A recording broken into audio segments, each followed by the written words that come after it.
Previous episode highlights start now, and Keith opens like a man trying to get banned from brunch. Did you practice soaking as a young man growing up? And his face? It's not what. Hold on, okay, this is good. Do you remember what I said, or do you think that's what I said? No, you said, did you practice soaking? But I did. Jimmy, roll it back. Replay review is never about truth. It's about proving your buddy is full of shit. That's not what I said. I said, how do you feel about soaking? That correction did not make the sentence safer. It just put a tie on the grenade. Oh, yeah, sorry, yes. But the fact is, he knew. Like, he fucking knew the answer, and he was... He's fucking Mormon, of course. John just made faith sound like a group chat nobody can leave. It's like, what do you think about fucking eating a cracker? If you said to a Catholic, of course he's going to know. What do you think about eating a cracker if you're Catholic? Oh my God, the doors are locked. Here's my wallet. Here's my 10%. That is the exact panic voice you use when the restaurant bill hits the table. Let me drink out of the same cup. It is crazy, brother. That's me taking my simplicity, peeling shit back to look at the core of what that model's all about. No, you're bang on. Like, from a pure business perspective, like her and her management team, okay, we know a lot of you. She's got it right there, dude. Something about I'm with you. Jesus Christ. I'm with you.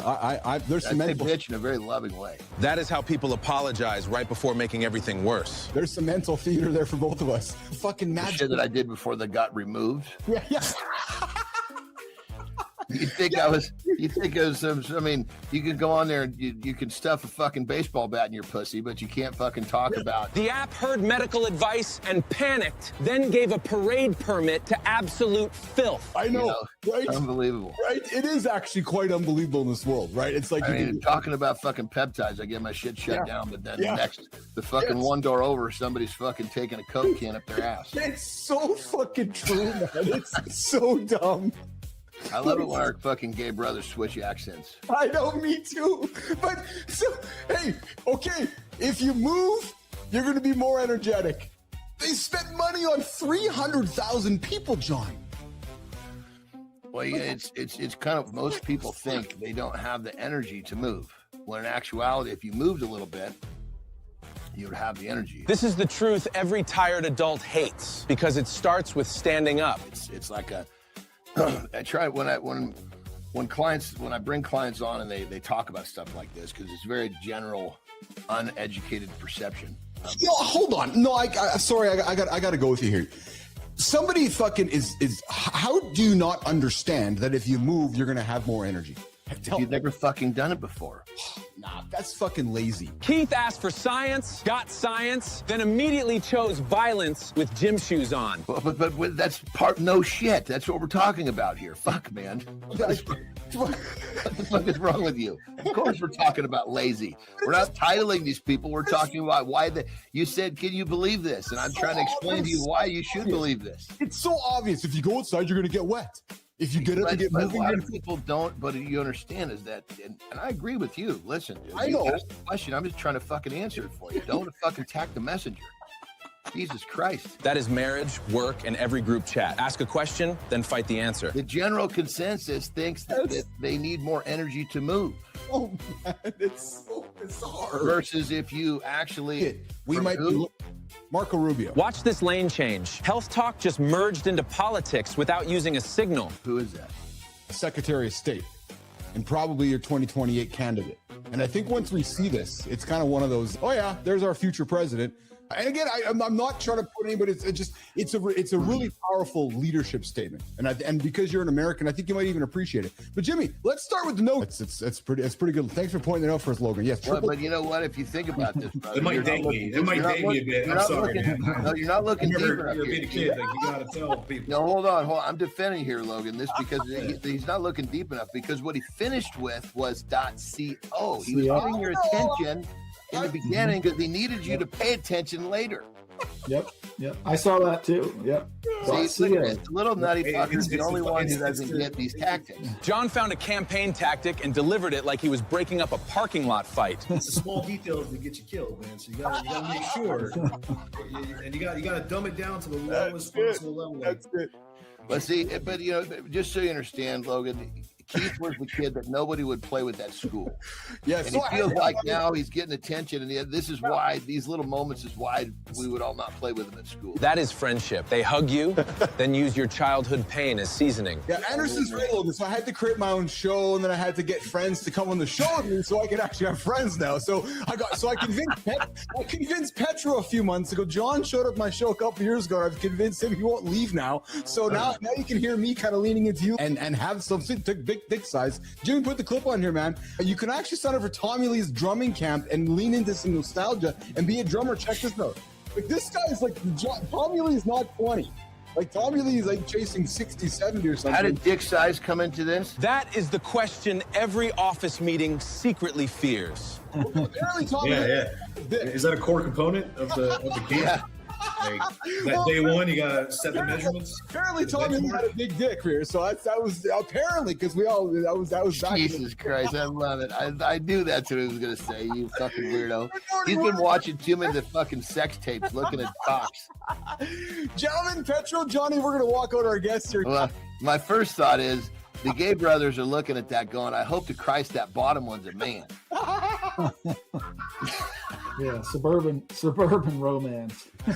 Oh my God, that's just. I was like, okay, there we go. Yeah, they're just getting after it out there in the But backyard. you can tell there's such a difference when he's trying to get in and once he's got it in. Because once he gets it in, it goes into fast forward. That's exactly it. Yeah, and there's- He's in there, dude. He's in there. He's in there. Yes. And there's just a bird just hanging out, Oh, what's going on over here? Speaking of going on over here, what the hell is with the station wagon? I was waiting for that action. I was sitting here going, we're going to see how long we Well, you know what? Just think, Petro. Let's just talk about this week. What the fuck would this son of a bitch done without me? For Christ's sake, it'd been the most boring fucking show on the goddamn. I love it, man. Anderson's just tuned up the fucking volume lately, and it's so good. I love you, man. Get the hell out of here, all right? Get the hell out Have of a here. good loop, my brothers. All right. If this is your kind of mess, watch the previous episode. Full show is up next.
Fellas, if you bought flowers and she's still pissed, the flowers aren't the problem. The problem is you thought $19.99 at the grocery store could replace partnership. Today, we're talking about why grand gestures don't fix daily neglect. Only on Mornings in the Lab with Keith, Jon, and friends.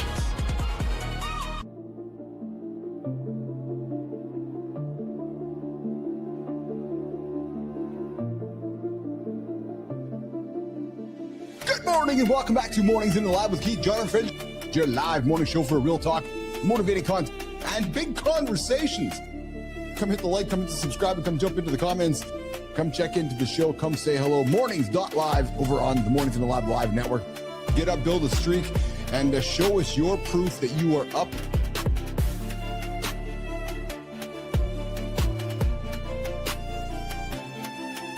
The real story, nation, is that the media we are creating is becoming more programmable. Personality is becoming scalable, and character and the universes we create, well, that's becoming infrastructure.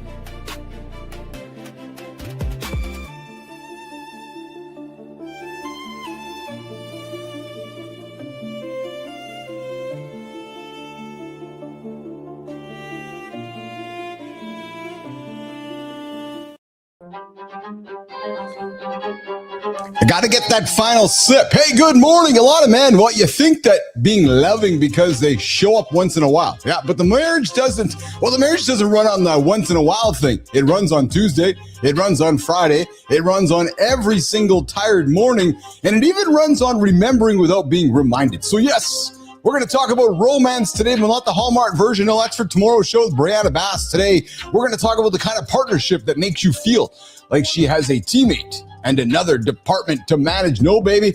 We're talking about you bought her flowers, so why is she still pissed on the day after we call Mother's Day? But hey, but first, you know how it goes, guys. Good morning and welcome back to Mornings in the Lab with Keith, John, and friends, your live morning show for Gen X men, real talk, motivating content, and a little bit of fun to kick off your day. Good morning, Rico. What is shaking out there?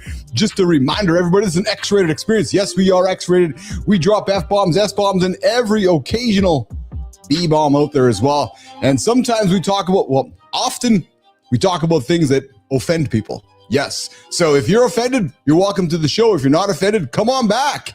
And yes, parents, keep the kids around, walk out of the room, because we're seeding tomorrow's generation of live conversation starters right here on the Live Authority Network we call Mornings in the Lab. So hey, parents, put the headphones on. Tell the kids to strap in. Enjoy the ride with Uncle Keith and the handsome chief himself. That's me, Keith Bellis, and John Anderson jumping in the show here today as well. Hey guys, we got Kai on the poll here. What is your default reaction when a grand gesture doesn't work at home? Is it get defensive? Is it withdraw? Or is it swallow the ego? Oh. Hey Kai, I didn't think I was going to be using the word swallow in the first 3 minutes, but I guess I am. Yeah. Hey, so there it is. What's your default reaction when a grand gesture doesn't work at home? Is it defensive, withdraw, or swallowing the ego? Yeah, I'm just putting it out there. Swallow the ego. Speaking of swallowing, yeah, is it? Oh no, I'm thinking of sparrows. It's spring, so there's birds out there. Oh, swallows. Yeah, I used to shoot swallows up in the funny farm, as John would call it. And then we got the daily question on the site here today. Mornings.live. What is that one invisible task your partner handles flawlessly that you usually take for granted? And of course, over on the snooze tracker. Hey Kai, is Jimmy around, or is Jimmy out with no internet today? I'm just, hey, Jimmy, what's shaking, brother? Who's on the buttons this morning? I got an awesome team, and I'm not really sure who's on the buttons today. I know Melissa was having some power issues. There's Jimmy. What's shaking, Jimmy? Hey, Jimmy, beautiful daughter. Jimmy dropped a picture of his daughter all dressed up, looking like she has somewhere to go, unlike her dad. Yeah, Jimmy's like, I'm all dressed up, but I got nowhere to go. His daughter dressed up and absolutely somewhere to go. Guys, if you've been snoozing since the beginning of the year, well, I'll put it out there. You're almost 20 hours behind me. Or maybe, Jimmy, we got to flip it around. You're actually 20 hours ahead of those losers that are just sleeping. Yep, true story. Coming up on 20 hours, we're going to break the 20-hour mark. Hey, Kai, I'm thinking by the end of, this week, next week, a full day on the shelf, laying there just being a miserable nothing. Yes. All right, big show today. A lot of fun stuff. Joel Steele joining us on the show here today, coming up with myself, Sophia Grant, and John Anderson. Let me just look at my notes here today. So this guy, picture this. Hey, Jimmy, picture this. You're a teenager in Camden, New Jersey, walking next to Cheryl and Dwayne Whitaker, just hanging out. Late at night, guy walks up to your car with a gun. Yeah, a gun. Yeah, no, not John Anderson's arms. No, an actual gun. I wonder what kind of gun it was. I don't know. Yeah. He looks between you and your friend and he says, and I want to hear this clearly, which one should I put a hole in first? Well, clearly the guy who showed up on today's show did not get the hole, because he's here. Coming up, Joel Steele. He had a gun put in his face 4 times before 25. Now he owns a piece of the NBA. Oh, baby. And he wrote a book on turning your life on. Coming up, Joel Steele. Hey, and he might actually be Dr. John Petrocelli's brother from another mother. Have a look at him when he comes on the show here today. Hey, so here's the good news. I got something to put on the table today. The guy survived. There you go, period. The guy survived. But man, you're never going to drive through street lights ever the same today. When you look at a street light, you're going to look up and go, really? Yeah, true story. I got something quite interesting dropping here today. Hey, Kevin Hart got roasted last night. Craziness happening over on Netflix. Brady calling him out for having affairs.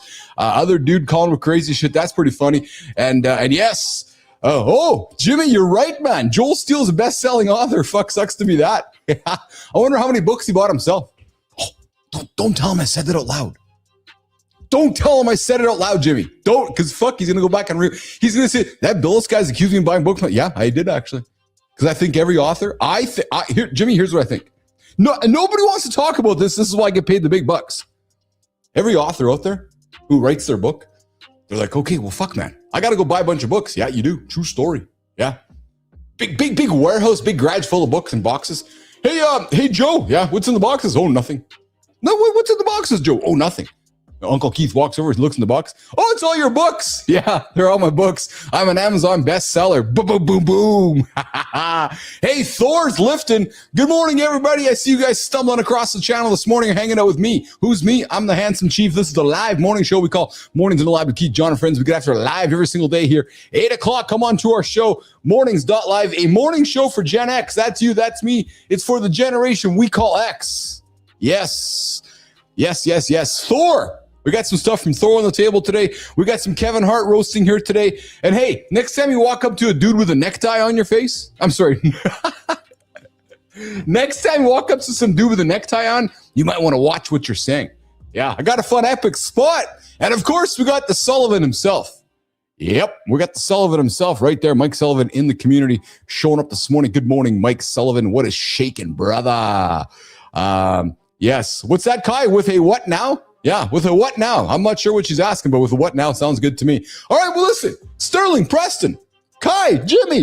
I'm just going to pop around like a puppet. Yeah, the puppet. Hey, guess what? I'm going to clear my throat because it goes like this. The morning loop, it starts right now. Good morning, nation. Rooftop air hits different after Mother's Day. It does, especially when your house smells like flowers, brunch, and mild panic. Sterling, that sounds like you wrapped the gift at 7:58. I call that strategy. Pressure makes diamonds and apparently decent cards. Nation, be honest. Who nailed Mother's Day and who got saved by same-day delivery? Careful, Preston. Some guys are watching this with receipts, guilt, and a fake calm face. To all mothers out there, happy Mother's Day from Mornings in the Lab. Let's start the morning loop.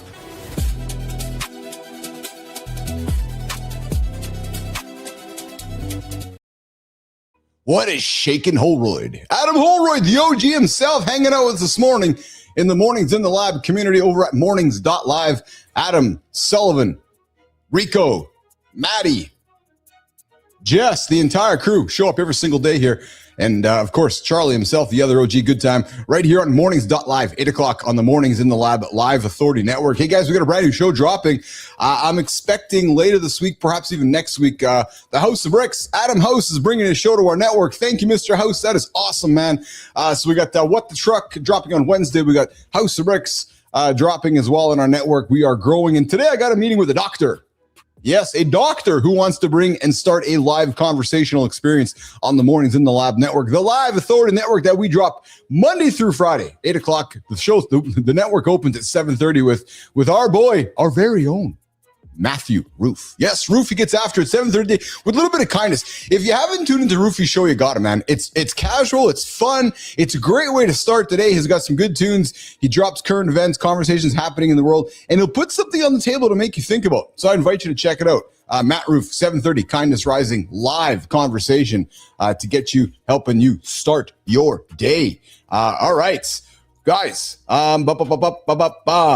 Let's see what we got on the table here this morning. Jimmy, where should we start it here today? I am wondering where we want to start it here today. I know where we're going to start it.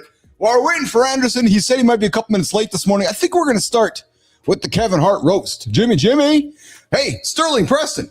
Last night, Yeah, last night Kevin Hart got roasted like a motherfucker. And oh, did he ever get roasted like a motherfucker? Let's talk about it. Chelsea Handler, Pete Davidson, Cat Williams, and everybody else got on stage and roasted him like nothing. Jimmy, let's run the clip and set the conversation up. Last night, the internet watched a billionaire sit in a chair and let people destroy him for 2 hours. And somehow Kevin walked out bigger than when he sat down. Netflix aired the roast of Kevin live from the Kia Forum. Shane Gillis hosted. Tom Brady came back for revenge after Kevin roasted him in 2024. Most men our age think being unroastable means you're strong. That's not strength. That's a man who can't sit in his own truth. Kevin sat there and took every single one. Criticism only destroys a man when he refuses to own the truth inside. Keith, John, this one's yours. So I don't know if you guys saw the clips at all. Hey, Jimmy, let's run the clip in the background. No audio, though, please. No audio. Just run it with mute here. But there was so I tuned in for a few moments last night, and got to tell you, man, like the Kia Forum. Yeah, Holroyd. That's like Sully. That's like the Los Angeles Forum. Like we're talking what 10, 15,000 people in there. I think that's what it was. Holy smokeronies. Yeah, I see your heart in there, and then all of a sudden The Rock comes out, and they are roasting him. Man, Tom Brady comes out and teases him about the affairs he has in Vegas. What else happened out there too? Cat Williams comes out and basically, so they had a massive beef, and Cat Williams came out there and put it on the table. But you know, it's quite an interesting era we are in. You take a celebrity and who's had success, so you put them on a stage and, you know, you prop them up. And then we live in a culture now where you just rip them up and rip them to shreds and we laugh about it. Like actually rip them up and laugh about it. We did it with Tom Brady. Now we're doing it with Kevin Hart. And, you know, it's almost like a way, Jimmy, to face your demons. It's like a way to face the demons, face all the negative shit you've done in your life and have it kind of been glossed over. Yeah. Yeah. It's like releasing the UFO files. Holroyd. It's like, yes, we're going to release the UFO files today because we don't want you looking over there. Yeah, true story. So it was quite. So if you guys haven't had a chance to check it out, man, Shane Gillis hosted it. It's uncomfortable television if you don't like somebody being roasted and joasted and tossed under the bus left and right. But in the same breath, it certainly says something about the human being to be able to take that humor and wrap it up and just accept it. Accept it for what it is and move forward. So I thought that was pretty awesome, man. Kevin Hart roast. Go check it out. And hey, I will continue to tune into to the undercurrent of that live conversational stuff. Yes, live conversational television, I should say. So, like I've been talking about for a couple of years now, the Tom Brady roast, which was a couple of years ago, really was a big journey for Netflix into the world of live programming. And they knocked it out of the park. And then, as you've seen, they've added additional live programming along the way. Because I believe, as Netflix continues to grow and we continue to build here, live mornings for Netflix, as well as more of this live content that they're going to be putting up there. So we go from Kevin Hart, the funny little motherfucker himself, to my brother from another mother. Yep, his name is John Anderson. And hey, he's coming into the lab, Jimmy. Let's bring him in.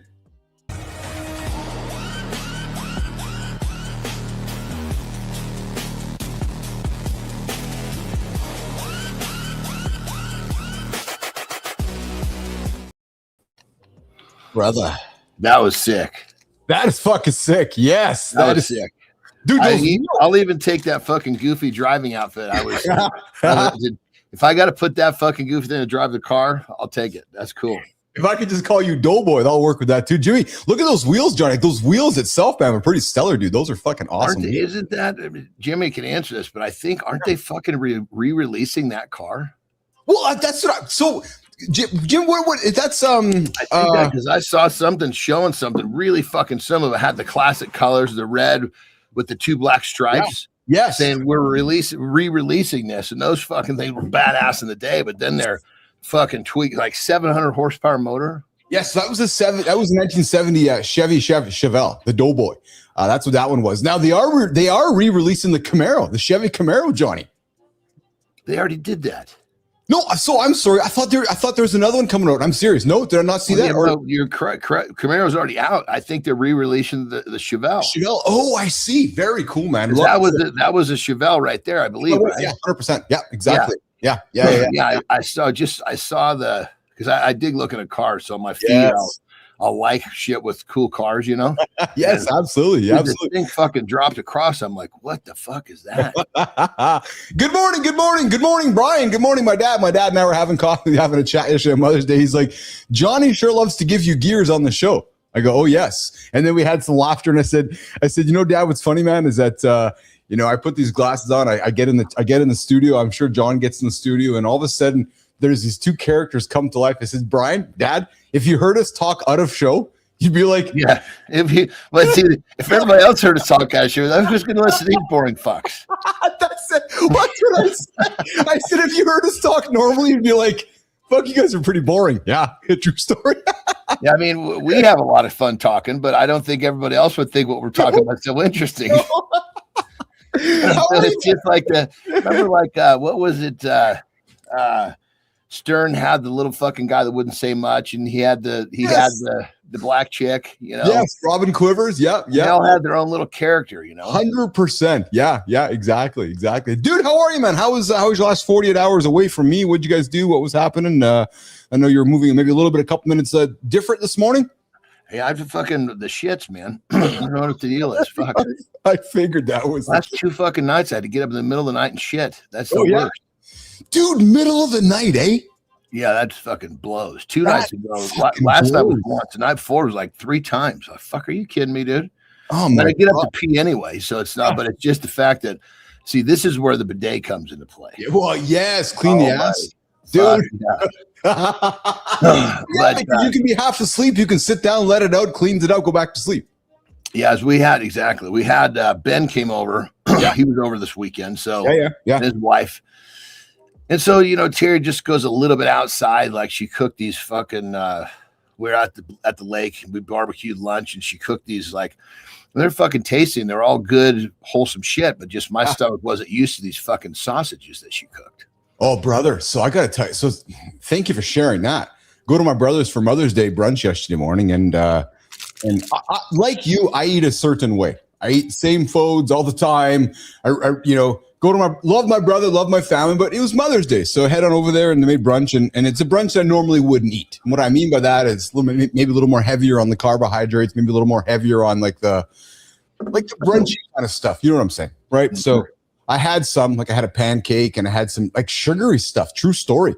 Johnny, by yesterday afternoon, I felt like I was fucking hungover, sluggish, tired. I was complaining to Lauren. I'm like, fuck, man, I shouldn't have ate. Like, I wish I would have fasted instead of, like, I made a mistake. I would have felt better not eating instead of eating and putting that in my body. And here's a trick, brother. So for anybody listening too, a couple ways you can go about this. The safest way is just to literally eat a fucking, a couple of servings of almonds before you go in. Oh, yeah. Now, the reason is twofold. Then if you are going to have that pancake. I had one pancake. Yeah. Yeah. That pancake now, see, it's way high on the glycemic index. Yes. So the almonds are really low. So your stomach takes the average. So it would have hurt half as much. I guess. Or in a breakfast city, you can usually find eggs. So get in there, eat your eggs. Now you got eggs and almonds. By the time you eat that fucking pancake, now it's diluted down to like a third. Yeah, well, you know what I tried to do, brother? Is my mom made a fucking awesome ham. Like, I mean, she fucking baked a ham. Oh my God. And I crushed as much ham as I could, a little bit of bacon, but I saw that pancake, Johnny. I swear the pancake threw me off the ledge, but good advice. Thank you for that. Next time I got to be mindful of that, actually. Well, because the ham, to keep in mind, they brine that in sugar. Well, that's why it was so good. Yeah. And then it's also, it's pork. So it's not always, it doesn't always digest like we want to. So ham is kind of one of those that I look at it like bacon. Yeah. It's great for flavor, but I'm not going to have a chunk of it. No, I'm with you. So it's funny to hear this, you're commenting on food, because I went, I accepted it. It was a day with the family, and it was nice. The 2026 Chevy Chevelle, Johnny SS, is making a highly anticipated return. Production is scheduled to begin around now as a modern high performance vehicle. So you're right, brother. Expect to start around the 50 grand with specialized builds exceeding about almost 200 grand. Holy shit. Yeah. The one that I saw was not a $50,000. The one that I in the show today was not a $50,000 car either. So you and I, teenagers, looking at our buddy Chevelle, And then fast forward 50 years later, yeah, the thing's gonna be about 200 grand. Could you like back then think about that price point? I wonder if that's a good question. I should ask Grok. Is like a original Chevelle right now with low miles, well kept, is it worth 200? I don't think it is. Nah, a clean, low-mile original Chevelle from back in the day can easily hit 150 to 250 grand, depending on the model and condition, especially the SS version. The 200 grand price point on. Interesting, Johnny. Well, I guess so. You think about that, right? You know, if you're pricing the brand new, so maybe I'm just speculating. If the market is telling you the old one, you could get, like, you know, like to your point, classic, mint, very, very low miles. If the market is saying you can buy an original for 200 grand, then you got to think the brand new one starts at, you know, that kind of price point too. But it doesn't start there. It starts. Well, it doesn't start there, but you know, kind of tops there. Yeah. Well, I think you're in the old one. You're paying for the nostalgia. You're paying for the 100%. Scarcity and the rarity. Yes. On these new ones, you're paying for 200 more horsepower in the motor. Like I guarantee that $50,000 one's probably got a fucking V6 in it. Yeah. Oh, yes. I'm sure you're probably right. Now, so you get the 200,000 boy. It's got the fucking V8. Yeah. You know, it's got 700 horsepower. Yeah. Yeah. Hey, coming up, brother. Bottom of the hour. Joel Steele. The guy had a gun in his face four times before 25. Maybe he should have chose a new place to hang out if you're having a gun put in your face 4 times. Now the guy owns a piece of the NBA and he wrote a book.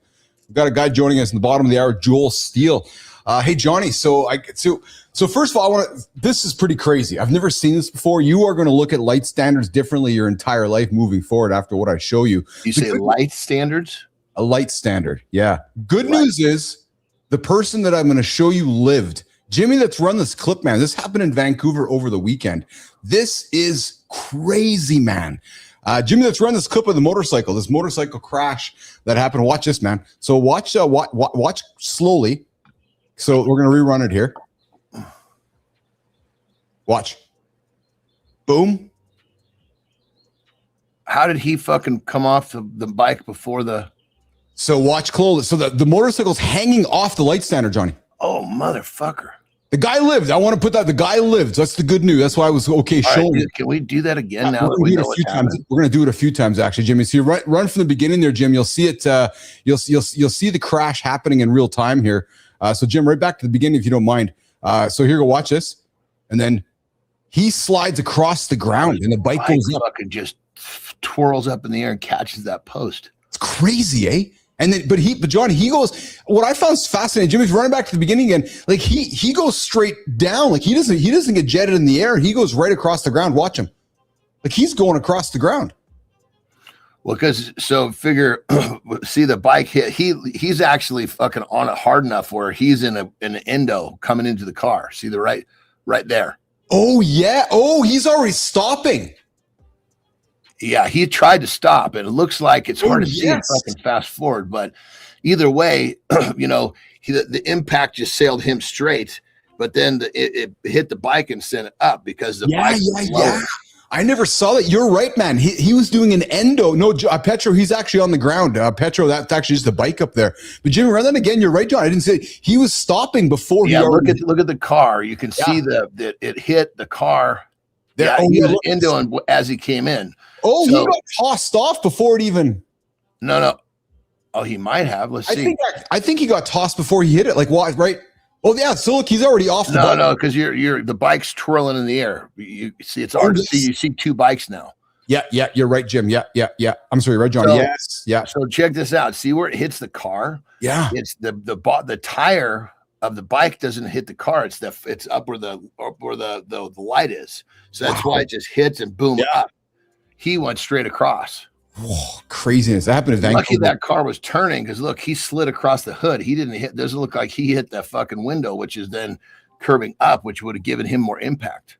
You know what? To your point, he probably would have been killed had he hit the direct impact on that car because he didn't hit the car. You're right. He didn't hit the car. Yeah, I mean, it was His because body- because he didn't have a lot of impact was That's it. probably the reason he survived. That's it. Yeah, yeah. Coming up in a few minutes, Joel Steele. Imagine having a gun pointed in your face 4 times before 25. Now the guy owns a piece of the NBA and he wrote a book on turning your life around. Speaking of NBA, hey, Jimmy, we got something fun for the table here today. John, I don't know if this is the dude. I don't know if this is Joel Steele, but there's a billionaire NBA owner. One night stand ends in a $1.2 billion blackmail demand. Yeah, she did deepfake sex tapes in his sanitary pad box. Jimmy, what's the clip? A LinkedIn DM turned into a $1.25 billion problem. Billion. With a B. From one night, Milwaukee co-owner Wesley had one hookup. She made deepfake porn and demanded $1.25 billion. She hid the deepfake tapes inside a box of sanitary pads. The FBI found them. They grabbed her at JFK boarding a flight to China. This story is insane, and we're just getting started. Let's get into it. This is picking the wrong prostitute at the wrong time. Like, dude, you find a girl, you bring her back, and she fucking tries to extort you for $1.2 billion. Like, honest to God. I don't even know what. And then she makes a bunch of deep fake shit and puts it in her box of sanitary pads. True story. There's nothing even to say to it. I know, don't even say nothing. Jimmy, let's go to Thor, the mountain himself. Johnny, his final lift before coming up to the big enhanced games. Check this out. I love watching these with you. Check out Thor's big lift. Coach me.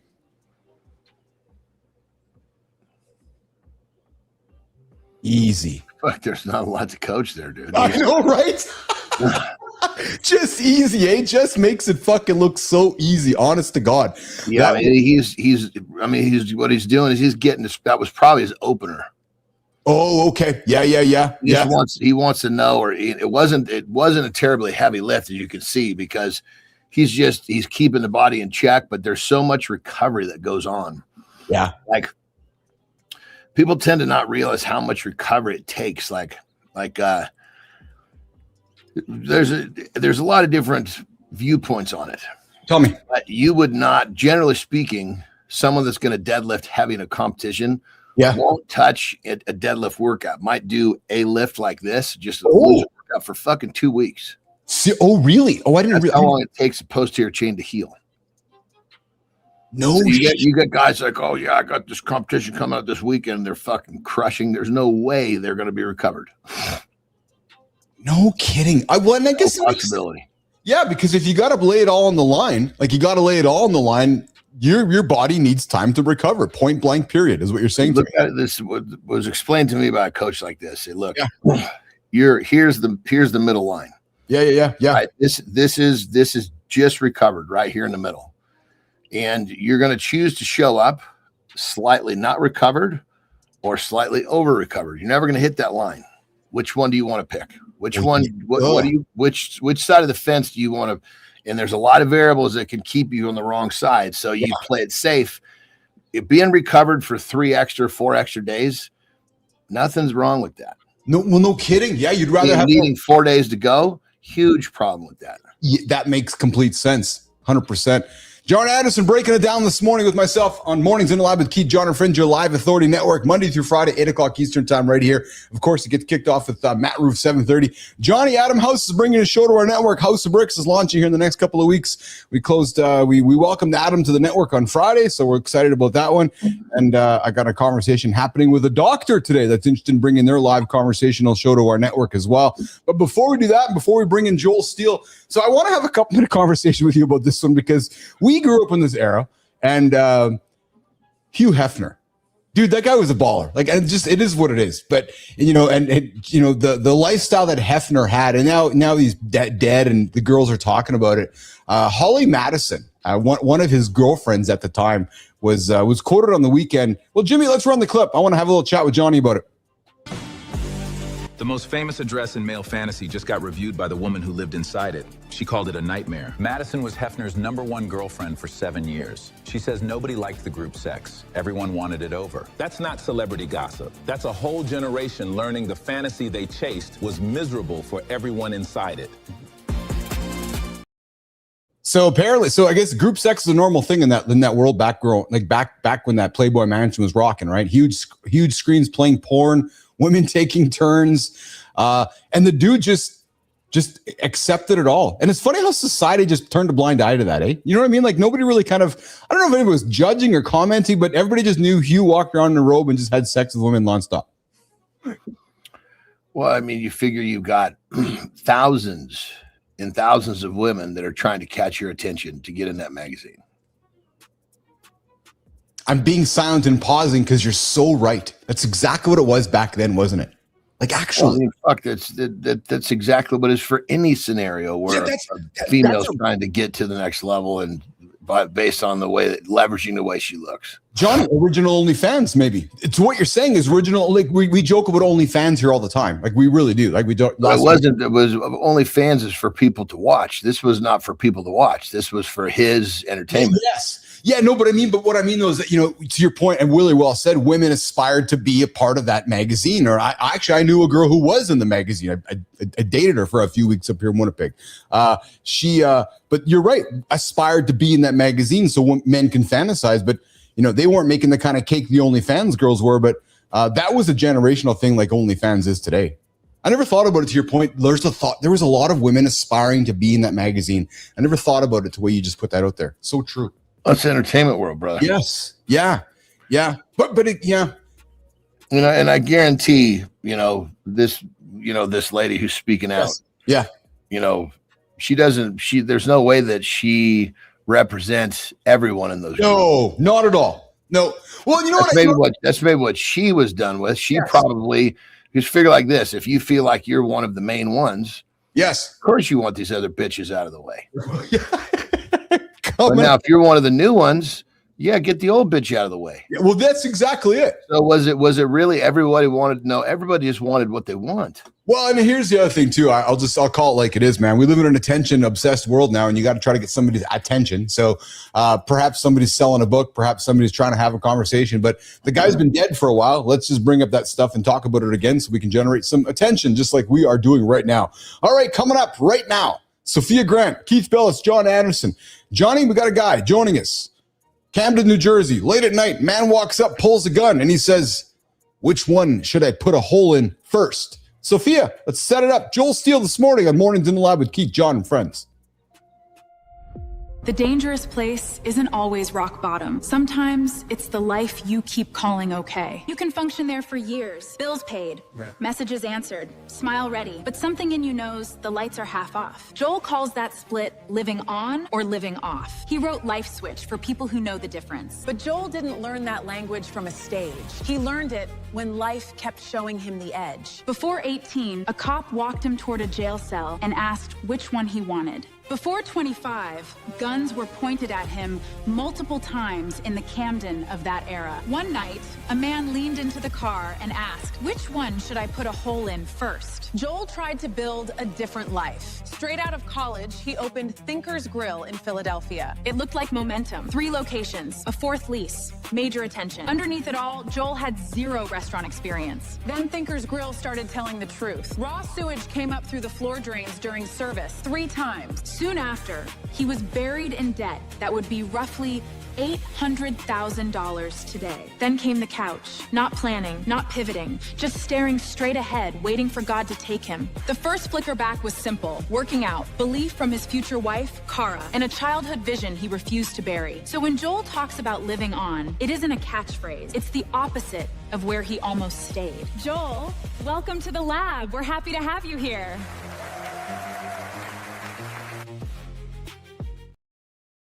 Johnny, the guy today, he owns a financial firm with 22 years in the game. He's a keynote speaker. He's the author of a book called Life Switch. He's a part of the ownership group of an NBA G League team. G League? What? G League? What the hell's the G League? Well, let's ask him. Johnny. Well, I think they're our first guest that it's actually I share, because not many people we have on here never had a job, went straight into entrepreneurship. I did the same thing. I didn't obviously go and start 3 restaurants, but really cool. How are you, brother? Hey, good morning, guys. That was an incredible video. Well, you know what that means, brother? If it's a good video, that means we like it and we're gonna have fun with it. If it's a shitty one, we're getting ready to pick on you. Yeah. No, that was fantastic. I'm like, when's this movie come out? I gotta watch this. Joel, where are you joining us from to get us started, brother? Where are you joining us from today? I'm in South Jersey here, wishing I was somewhere else. It is not a pleasant day today, but we're gonna make it a great day, like every day. So hold on. So the story starts with guns being pulled at you in Jersey growing up. Fuck, man, didn't you want to move?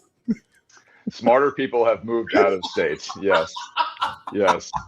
And I got to start here, man. So A, B, C, D, E, F, G. So is that like the NBA's like 6? Like we're talking like way down. Like you're like, dude, like you couldn't get to the A and the B. You had to go to the G League.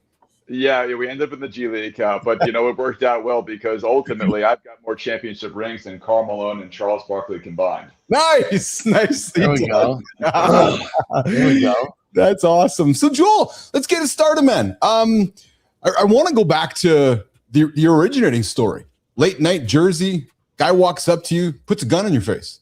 But before that, what got you there? Like, were you hanging out in the wrong crowds? And I caught Johnny, and I think like you did too within our opener there. You're a man of faith, aren't you?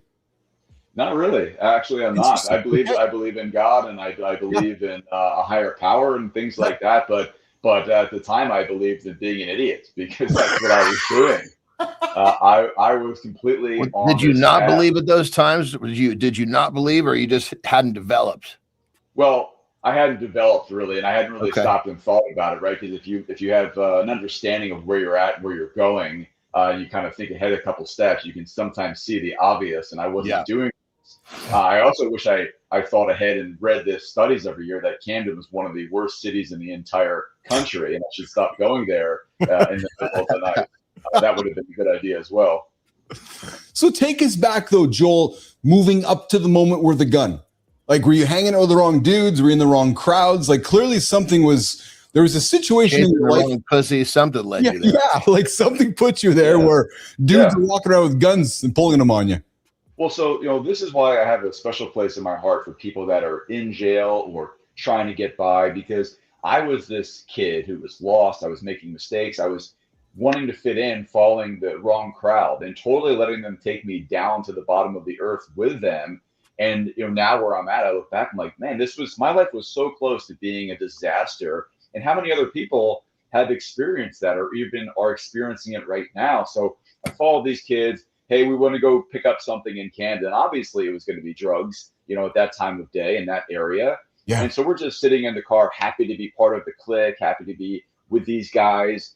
And this guy strolls over. All of a sudden, they start being real nice to us. And then within seconds, my friend gets punched in the face. Guy gets the gun out and he's waving it. I'm in the front seat. My friend's behind me in the back.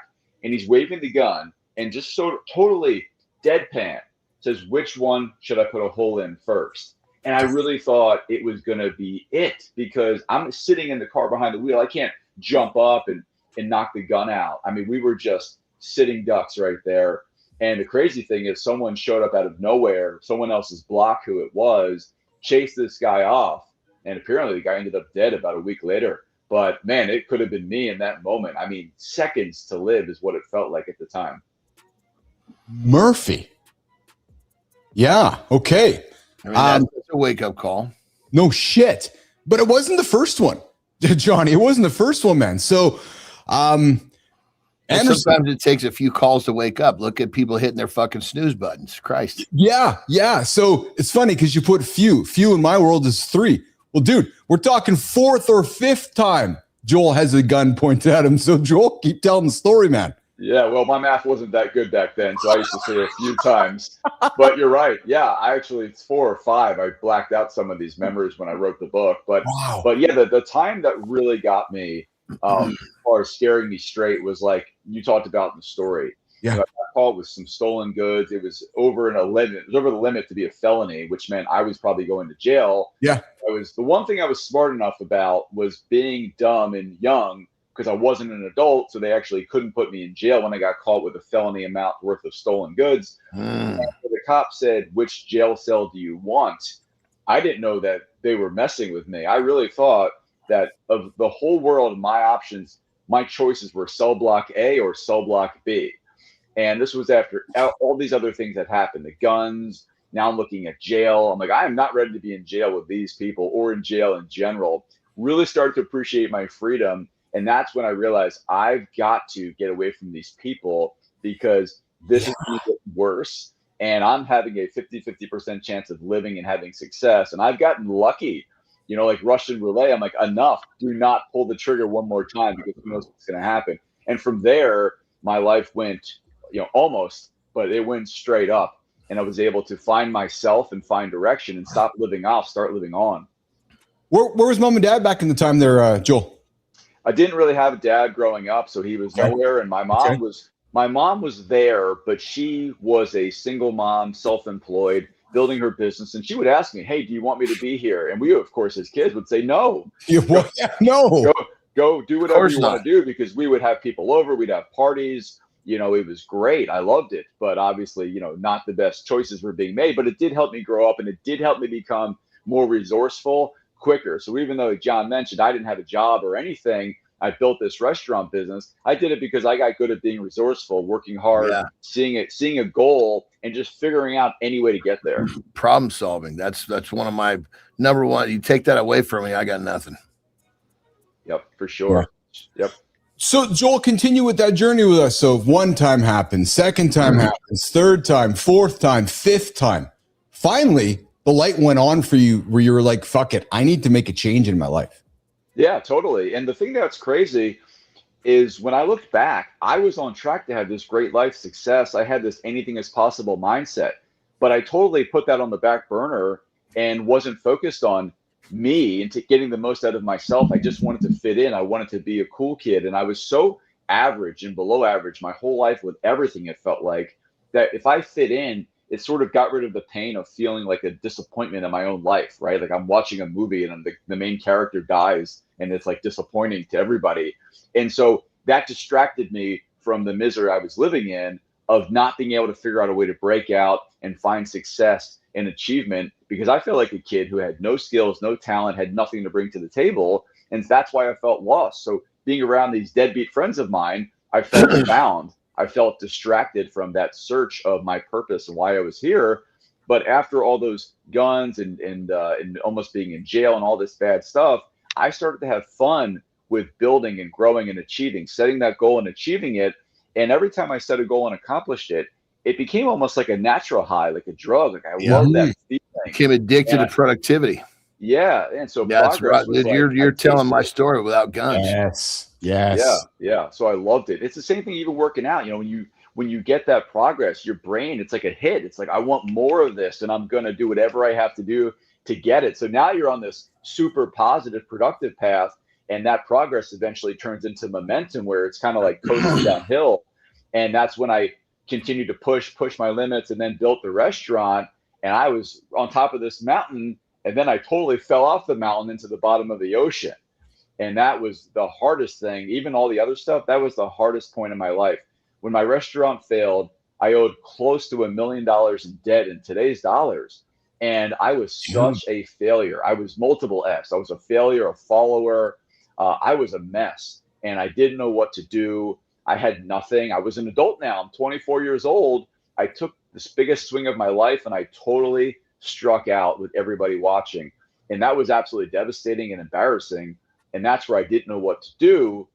But it's also when I looked within myself and realized that, hey, I can still have this great life, but I need to pick up and totally move over to a different industry if I'm going to have any chance of being successful.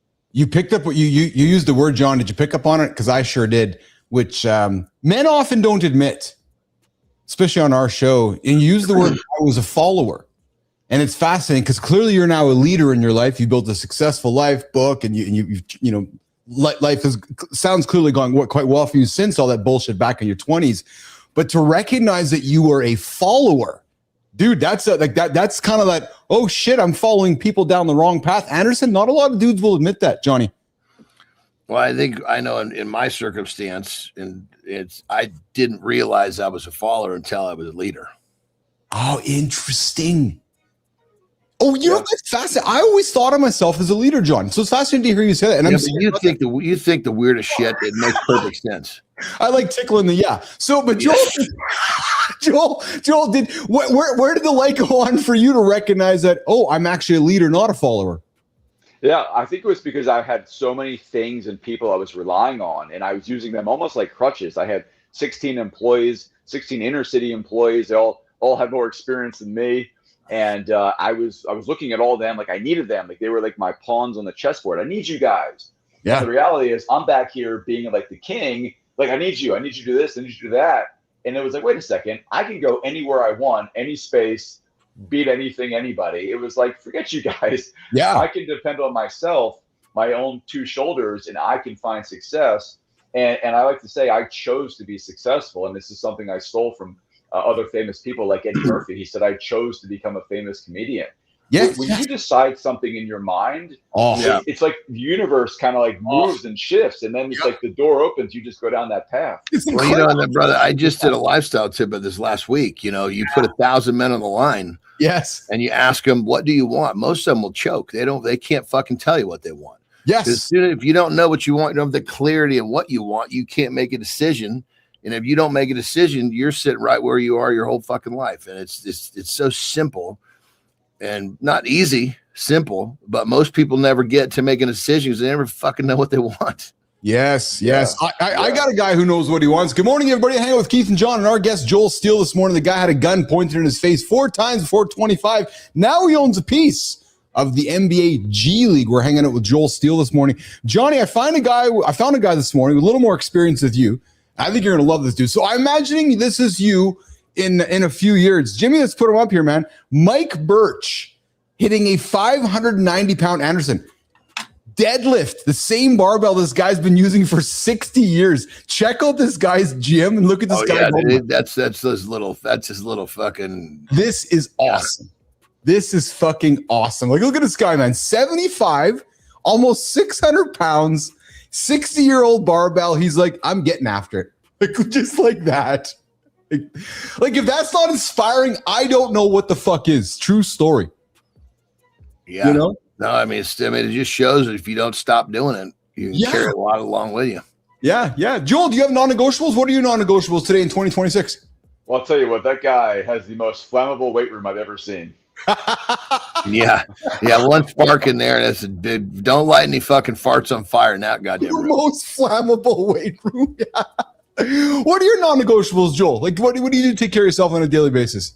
Yeah, so I'm working out 6 to 7 days a week. It's not a question of when, if, it's when, right? Yeah. So I like to get things done early on. I find that if you get things done off your to-do list early on, it puts you on a positive trajectory 100%. For having a success for the rest of the day. And you guys can probably attest, if you have a crappy meal to start your day, you're probably going to end up eating crappy all day. Oh, dude. Yeah, that's so. You put me on the wrong foot to start with. I have a hell of a time getting on the right foot.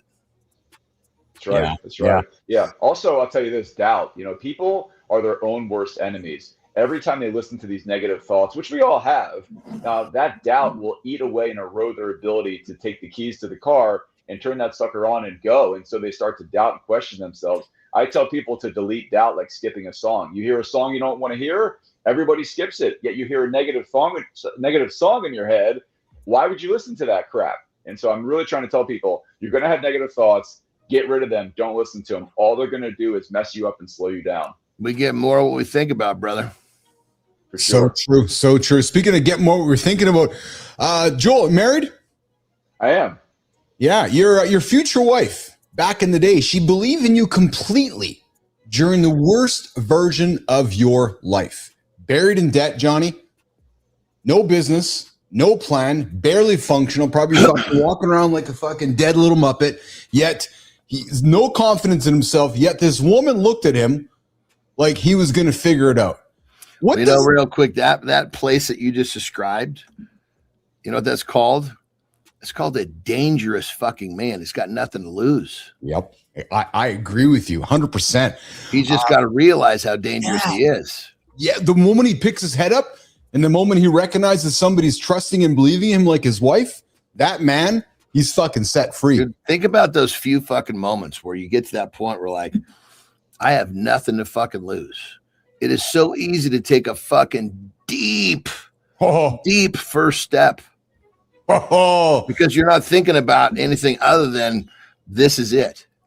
Yeah. And so, Joel, what have you ever sat down with your wife? Are you a father? I've got 2 kids. Yeah. Well, then yesterday was Mother's Day. Have you ever sat down and told her clearly and directly that belief that she had in you was so undeniable that when you had none yourself? Like, talk to us about those conversations with your wife over the years.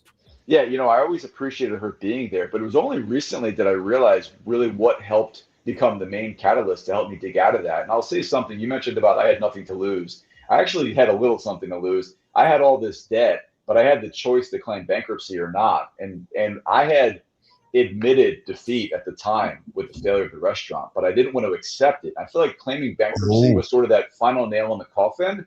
And so I was walking around Philadelphia that winter, and I would see all these homeless people. And I remember looking at them thinking that they had it better than me, because they had absolutely nothing to lose. They had nobody who cared about them, no one to laugh at them or be embarrassed about. I felt like they had it better than me. And that's how low I felt at the time.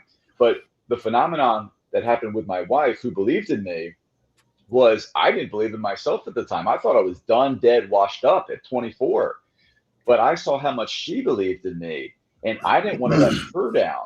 So it was that I did not want to let my wife down. So I figured, let me pick up the pieces, drag myself out of bed, get to work, pick up the phone, dial for dollars, and make this thing happen, because I cannot disappoint her. It's like the only person I care about at this point, the only thing I have left. And so having that was powerful motivation. That's just my mom was that person for me. Yeah. Yes. Yeah. Joel, you so first of all, how did you meet your wife? We met at college. We met one random night, and something about it, I don't know if it was love at first sight, which of course I never knew what that felt like. Yes. But we just enjoyed hanging out, and she had a boyfriend. And so I respected that. And we were friends for about a year before we actually started dating, just legit friends, hanging out, having a great time. And we've been married for almost 22 years. And we still treat our relationship the same way we did back then. We try to keep it spicy. Yeah. We do date night. Yeah. We remember where we started. And we don't just say we're together because we've been together. We're together because we love being together. And like you said yesterday, we drove home together. We talked about this great life we built, and it's been such an amazing adventure. And we're lucky to have met when we were kids, essentially. But I think any relationship in life in general, it's what you make of it. People say it's hard, and it is, but it's more about consistently going back to the purpose of why it exists, or why does a relationship exist? Why are you doing what you do every day? When you focus on that purpose, I think you keep it fresh, you keep it shiny, and you keep it moving in the right direction. 100%, bro. Pick your heart. It's hard to make it good. It's hard to live through the shit. Pick your heart. Yeah, that's it. So it's interesting, Joel, because we talk relationships on the show, quite regularly. On Tuesdays, Brianna Bass joins us for our relationship sex segment about life with our partners and so forth. I think about your life with your wife. She has stuck with you through. If you met in college, based on your story, dude, she has stuck with you through thick and thin, like your lowest moments. That's right. She's a great investor if you look at it that way. She bought low. She bought low, and I hope she doesn't sell high. Hey, Joel, are you a man of stoicism?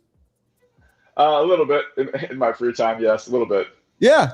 I know we talk about stoicism often on the show. I found a great clip, Johnny. Let's run this clip from Boris Becker. He talks a little about stoicism that I thought was quite interesting. Jimmy, let's run this clip. You're describing that, Boris, sounds like the teachings of stoicism. Tell us, what is it about stoicism that struck a chord with you?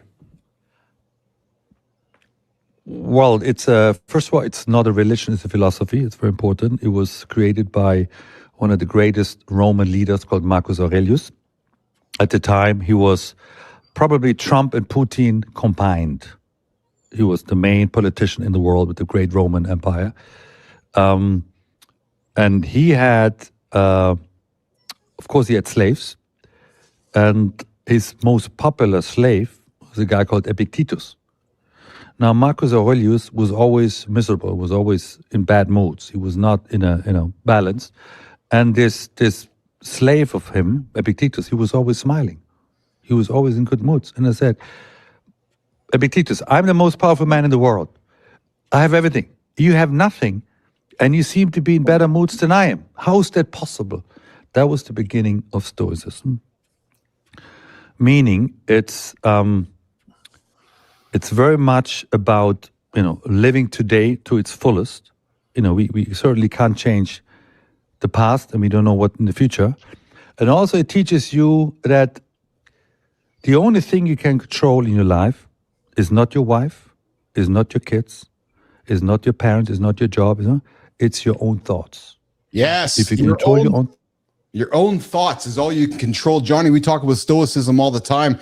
All right, Jimmy, let's cut that. Well, on that level, I love it. Love the story too. Yeah. But you control your thoughts, controls your decisions, which control your life, which controls you as an example, which then parlays into the people that we're looking for. So you got to look at it as a little bit more of a chain reaction. Sometimes people take that as like, oh, well, fuck, you got to understand stoicism. You can't just take it at face value. Yes. And I agree with that. I find too many people look at the headline of stoicism and think that's what it is when it's not, right? It's I'm just going to fucking not worry about anything. Yeah, no. Yes. You've got to fucking worry about you because if you handle you, it's a full fucking time job. And if you do it right, that shit is going to spread into the people you love. And now that's how you do your job. Yes. Yeah. What does stoicism mean to you, Joel? Well, it's funny. I said it's something I believe in my spare time because I'll sit here in the morning, cup of coffee, relax. Yeah. I'm going to do this and we're going to make this happen and I'm going to control and then I get to the office and it's like getting on a bull and it's just like riding that sucker and just getting everything done like man on fire. And then I get home and I'm like, okay, here's what went well. Here's what I'm going to do tomorrow. So it's, to me, it's getting to the office. And it's almost like when we were a kid growing up with the Street Fighter video game. It's like hitting the A and B button as quick as you can to try to knock someone out. And so, I there's so many great points and so much in your thoughts and all that. But at the end of the day, action trumps everything. You've got to take the right action to make things happen and build that life you want to build. You can't just build something physically in your head. It's a huge part of it, but you do have to combine the mental and physical. You said to me that you just said to us that after work you come home and maybe the mood changes. Is that like when people talk about living on or off? Talk a little bit about your book, Joel Steele, and the idea of living on or off. Yeah, well, on or off is really a way of living, right? Everybody is choosing one mode or the other. There's no dimmer here on the on or off switch. You're either on, where you're fired up, excited to get out of bed each day to see what you can make happen, or you're living off and you're kind of just wandering around, seeing what happens, asking what the heck just happened, and being a follower. People that are living off, probably I can best equate that to a fish in a fish tank, swimming around left and right, eating occasionally, going through a little bit of a little obstacle, thinking, hey, I'm having a productive day. And in reality is they're doing nothing. They're getting nowhere quickly. People that are living on say, I'm going to get the heck out of this tank. I'm going to get out into the ocean or somewhere else. And so living on, you feel electricity running through your veins. You have this kinetic power and you need to apply it to something. And when you're living off, it's like the lights are off. You're going around, feeling your way through, stumbling, wondering what's happening. And that's not a great way to live. And I've lived lots of my life off.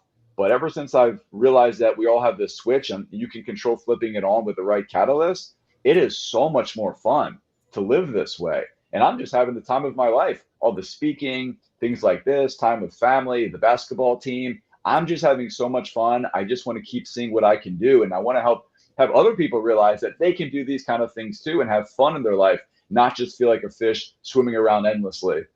Awesome. Joel Steele. You're just telling my story, man. I love it. Joel, Keith, and John hanging out this morning at Mornings Live with Keith, John, and friends. Hey, Joel, we had you for 30 minutes. I do have a topic to reset the second hour about flowers and Mother Day. And hey, why is she still pissed at you even after buying flowers? You want to stick around for a few minutes, or do you got to rock and roll out of here, brother? Yeah, I'll hang out. Let's do it. All right. For Jimmy, we're going to reset hour 2, come back, do lifestyle tip reset hour 2, and we're going to have a deep dive conversation and catch up for a few extra minutes this morning with our guest, Joel Steele, this morning on Mornings in the Lab with Keith, John, and friends.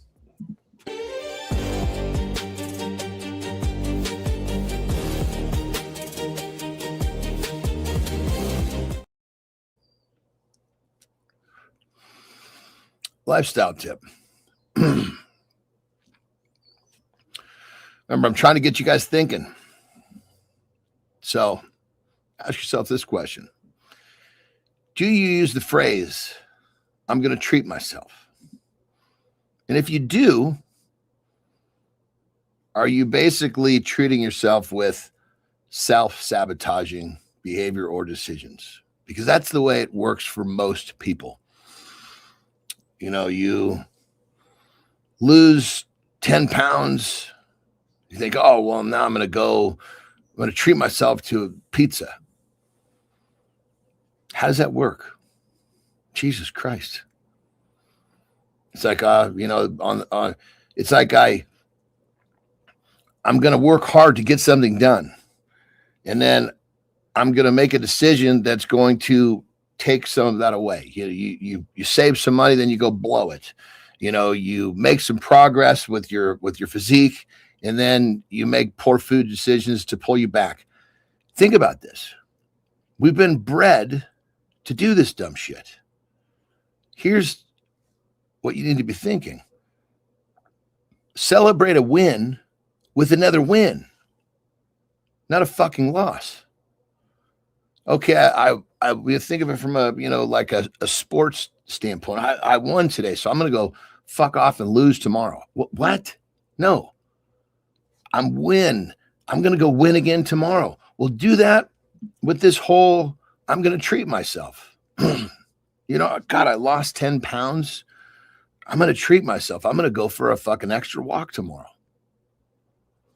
I saved this money, or I did this, whatever it is, I'm going to plan, what I'm going to do with this for, the future, my family. How am I going to turn this into something even better? Don't just piss it away. So if you're using this phrase, I'm going to treat myself, are you using it in a way that helps you or hurts you? Because most, unfortunately, are adapting a self-sabotaging behavior pattern or thought process or something, and they're treating a win with a loss. Not the way you want to do it. If you're here, it's because you want something more. And I commend you for that. So it's time to start taking some of these questions and some of these different angles and thought processes and apply them to your life. And the odds are, if you're a thank God it's Friday guy, you're also I'm going to treat myself with a loss. So take these concepts, ask yourself these questions, process what is it you're doing, and make some fucking changes. Because that's what it's all about. Rock and roll.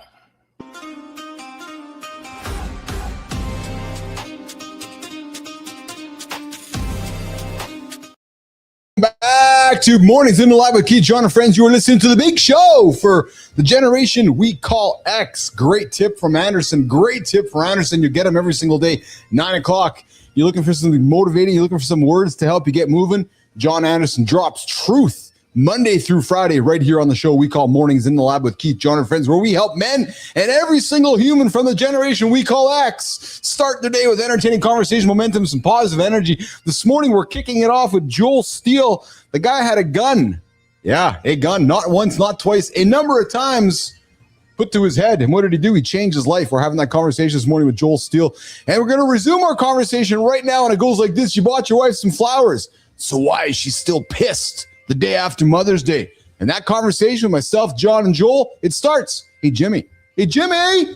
Jimmy. Hey, Jimmy. It starts right now.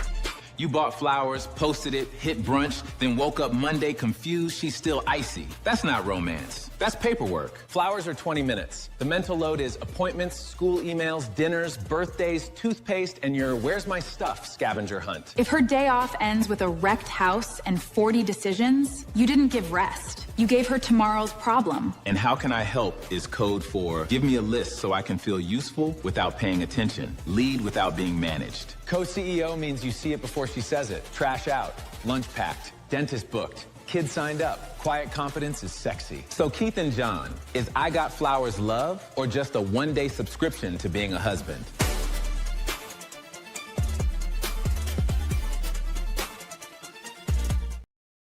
All right, you're back with Keith, Jon, and Joel this morning on Mornings in the Lab with Keith, Jon, and friends. Hey, Joel, did you know what you get yourself into enjoying the show today? Did you know? Well, no, but you guys nailed it. You guys are so on the money. Thank you. Yeah. Well, that's so John carries the water. I carry the bag. Yeah, you can clearly see who's getting the job done here. Yeah, 100%. Hey, Joel, did you get the job done yesterday for Mother's Day? I did. Oh man, yeah, that's so important. I think you really have to listen year round. And I have to tell you, a great little cheat code thing here is just have on your phone a list of things she said, things that are important, and just add to it. When you hear certain buzzwords or keywords, or this is really important, and don't forget, especially, write that down, because if and when you do, flowers aren't going to fix it. So, John, did you guys celebrate Mother's Day yesterday? So you strike me. I know we've been hanging out for a couple of years now. And I got to be honest. I kind of forgot what happened last Mother's Day. But did you and Terry do something yesterday, or the girls do something for Terry, or what happens in your world for Mother's Day? So I kind of give her a few different choices of what she wants to do. She likes me to have things prepared. She likes a multiple choice. So there's always gonna be. She doesn't like. Well, she likes cards, but she likes just me taking a blank piece of paper and writing something, to her. That's what means more to her than a card, because it's the thoughts, it's the originality. It's not about the card itself. So I always surprise her with a card, a piece of paper, if you will, give her that note, and then present her with her choices. And we go from there. Yeah. I struggle with the Mother's Day and the Father's Day and all these goofy days. I know, Anderson, you and I have talked about it before, because there's 364 other days of the year, yet all of a sudden there's this one day where everybody's got to wrap up their world and expectations, Joel. And if we don't meet those expectations, people's worlds come colliding down to earth. Joel. Yeah, it's this last second responsibility that Hallmark sponsored to go out and buy a $9 card, and it just fixes everything. And if you're going to be a jerk 364 days out of the year, but be nice to your wife on Mother's Day or your anniversary, that's just not going to get the job done. So I agree. It's not about the card. It's about how you treat someone the entire year long. And again, I go back to the purpose, the mentality, and mindset is, why is that person even there in the first place? What brought them into your life, and what is valuable to them, and how can you feel good about yourself by making that person happy? And that's the classic selfless relationship dynamic that'll keep it going as long as you're alive. Yeah. What would you advice for Joel for any men today who missed Mother's Day yesterday? Figure out the best thing you can do, the thing that's most been on her mind that she said to you 10 or 20 times. It's usually not a thing. It's being somewhere at a certain time. Right. And there's a lot of places this can be, right? This could even be in the bedroom, certain things. And if you show that versus say that, it will, a lot of times it'll get rid of a lot and erase a lot of the junk that you get laid down. And people are so easy to point out, well, I'm tired, I'm busy. Now, look, we're all busy. There's 1,440. It's called the priority issue is what it is. Just do it. Put it on your to-do list if you have to. But there's something you can do to delete a lot of the junk that's been put there. And again, you can shine up and get rid of the tarnish and shine up any relationship if you actually care enough to do the things that you probably already know that you need to do and go out and execute them. Well, you know what, Joel, is what the underbelly to this thing, which I love it, brother. Good shit. Is that you're showing her that you're fucking listening. Yes. They want to be heard. Yeah. Johnny, Joel had a to-do list years ago, and it started with a 67-page Word document. And then, Joel, you set it aside for a while. Then you came back to 20 plus years later, and you turned it into a 288-page book, Anderson. What was that hardest chapter to write when you came back to it? And Joel, what I love about it is that so many of us start something and we never finish it. Yet you started it, you recognized you hadn't finished it, but you went back to finish it. Joel, talk about the idea of starting something, finishing it later. But what was that hardest chapter to write, knowing that you looked back so many years and going, holy shit, I've got to continue this thing? Yeah, well, there was two things that were really hard writing the book, but I'll go back to the philosophy. I just believe that you're full of it if you can't say you're going to do something and then not do it. And even if I'm out having a couple of drinks, if I say I'm going to do something, I'm going to do it. And I just decide that on my mind. So if I'm having a couple of drinks and I say, hey, let's do that 5K tomorrow, I'll see you there. We're going to do it. And sure, I might yak during the run, but I'm going to commit to it. Or don't fucking say it at all. Yes. That too. but integrity, right? And really being a man of my word, it means something. When I told people I was going to open up a restaurant, it wasn't just talk. It was really planting that seed further in my mind. And if I say it, it gets me fired up because I know I'm going to do it sometime. I don't have a date maybe, but I'm going to do it. But writing the book, the two hardest parts of it were opening up to the failure, because this was such a scary point in my life that even 20 plus years later, I still had a bit of a hard time going back to it because it was so terrible. I mean, absolutely rotten to be in this kind of debt and just soaked in failure. When I wrote that 67-page manual and then saved it, didn't open it up for years, only 2 pages discussed the restaurant opening and closing. It was like I was not ready to address that in my life. And in the reality, when the book got written, that's probably the biggest part of the book, is my way up, the success, my way down, the failure, and then turn around my way back up to find success in a different industry. But I barely even addressed that because I wasn't ready to. The second part was, okay, hey, this is great that you did all this cool stuff, but how the heck can I do it? That was really hard to say, okay, here's how I did it. Yeah. Now let me figure out how to teach you, how to give you the tools and the raw materials, things to look for so you can do this in your own life. That was really hard to do, but super rewarding, because people that are reading the book are saying, yeah, like my switch is on and I've already done this and I'm so excited for that. So that was really a heavy lift, but well worth it. Why the restaurant? When you got started, what took you into the restaurant industry? No experience there. And I'm not dismissing, but curious, why there? And then, $1 million later, lost. That's a big bite, brother. Yeah, well, great question. And it really makes sense to understand why, right? My purpose, I was super passionate about health, fitness, and nutrition.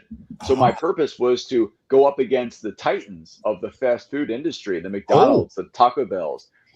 These people were poisoning, were poisoning people so easily. On every street corner, you can find a fast food restaurant. Roughly what year was all this? What range this of was years? Like 2001, I think, was when it kind of, the thought just triggered in my head. It was a life switch moment. I was like, how old are you, these brother? people are the problem. 21, 22, I think. Okay. And so I realized that these people were poisoning America, and they were doing it for $3.99. You could poison your whole family. Yeah, yes. And I thought, enough, this is ridiculous. I've got to do something. I'm really passionate about this. And that passion is what led me to no experience in business, no restaurant experience. Yeah. The passion just took me to opening up a small chain of restaurants. Just check this out. My first fucking venture was a meal prep service, which was way ahead of its time. This would have been 1996. So funny enough, my thought process was kind of in the same vein, just a different approach. Mm-hmm. Which obviously I was able to fail and not have $1 million worth of debt, thank goodness. But crazy how some of the things that the similarities in our story. Crazy. Yeah. So Joel, take us through that. So you're starting the business and in your mind, so you don't start it thinking you're going to, your word, fail. I'm going to reframe it and say learn, but you never thought you were going to learn, but yet you kept going, head down, head down, head down. What was that night before the morning you realized it's over? Yeah. Well, I was focused like crazy on growing this thing. And so I spent a ton of money, more than I should have, to build the flagship store. And it ended up being the feeder for a couple other satellite stores. And I was almost going to have a fourth one, as you mentioned earlier. But my goal was to have thousands of units, work my way from the East Coast out to the West Coast. And I was 100% committed to doing that, studying other fast food restaurants. They just built, they scaled up. And I was focused on that, not the amount of money I was losing. And so I just didn't even look at anything negative. I deleted doubt, like I talked about. I had complete blinders on like a horse, and I was just sprinting straight ahead every day. And the night before everything kind of shut down was really no different. The difference was that next day, I had the third and final sewage flood in my flagship store. It was just the straw that broke the camel's back. I took off the blinders. I said, let me be responsible for a second. Let me take off these blinders and just quick look around, see what I see. And I looked around. I was like, oh my God, what have I done? I can't just keep sprinting forward here. I've got to address these problems. And that's when I looked at the fact that I had no money left on my loans. I spent all the money that I had at the time, and I just had no move to make. Like in chess, I was completely checkmated. And that's what threw me into a catatonic state, because there was nothing I can do. I couldn't say, hey, Jon, can you let me borrow $800,000? I'll pay you back. It just didn't work like that. So I was frozen, but I didn't. It's funny. I didn't let failure or doubt come into my mind at all, which is what allowed me to open up and build the 3-store chain. But at the same time, had I done that, I wouldn't have gotten as deep as I did. But I'm okay with that, because I'd rather give myself a chance of success than just say, well, this might fail, so I'm not going to do it. So I have no regrets. No regrets. It's crazy. I was far too focused on growth rather than, the actual bottom line, which is the security of the fucking future of the project. Same fucking thing. Yeah. Joel, Jon, and Keith this morning on Mornings Live with Keith, Jon, and friends. Good morning, my baby. Good to see you out there in the morning, out there in the comments. And good morning, Rufy. I see you out there as well. All right. So I got something fun here to put on the table as we're wrapping up our chat with Joel, Johnny. So I think we're all very similar age. And we grew up, actually, hold on, just start this. So Johnny, you'd not realize this. Joel was a male cheerleader. Yeah, 1 year. So he was actually smart enough to fucking throw a girl up in the air and be able to look at her panties. That's what you're saying. That's it. Is that where you met your wife? No. No. But listen to this though. So, and I gotta put some humor on the table, because again, we all grew up in a similar era where I and Joel now is an owner of an NBA G League team. Well, halftime entertainment, when we turned the TV on back in the day, was so sophisticated and so overwhelmingly just incredible. And I sometimes I yearn for these moments, maybe like your male cheerleading days, Joel. Well, Jimmy, let's put this clip up that I found. Joel, is this the kind of halftime entertainment you guys have at your basketball games? Let's find out. Yeah, let's watch it. A girl riding around on a stupid bicycle. Look how lame and simple. She's got some tricks coming. Look at that skill. Oh my God, just doing spinners there. What how did you get into it? What's the G League, the NBA, Joel Steele? Yeah. So I just had a passion for basketball and just the highest level of sports. And as I got older, I was further removed from actually playing the sports. But I built up some money in my career, and instead of just investing money in boring things like the S&P or something else safe, yes. I thought, let me play with my money. And so I said, okay, can I own an NBA team? And I looked around and I said, no, I cannot own an NBA team. You need crazy money for that. But they said, well, there's the NBA G League. And I said, well, okay, let's look at that. So the NBA G League is it's a system that feeds the pro teams, and every team has their own G League team. And more than 50% of the NBA has played or coached in the G League. So it's a real deal. You have all-stars that started in the G League. You had 60% of the lottery last year from the NBA play in the G League in their rookie year. So you're getting NBA talent for a fraction of the price, because I think families are tired of going out to a pro game and getting ripped off. It's like $1,000 a night. G League, you can go out, see the same kind of athletes, see the same product and competition on a smaller scale in a 10,000 seat stadium, and they have fun. They have halftime acts like the ones you showed, giveaways. The players actually come out after, sign autographs, give you a high five. The NBA players, they get $20 million a year. They won't even look at you. They won't even give you a high five. And so it's all things that are right with sports is what the G League represents. And it's fun. I mean, I've actually helped hire one of our coaches. I helped bring on some of the players, and I stay in touch with some of our players. They're actually good dudes who are like me. They were fighting for their lives, their futures, with their back up against the wall in their mid-20s, which is exactly what I was dealing with my restaurant failure. So I really enjoy so much about the G League.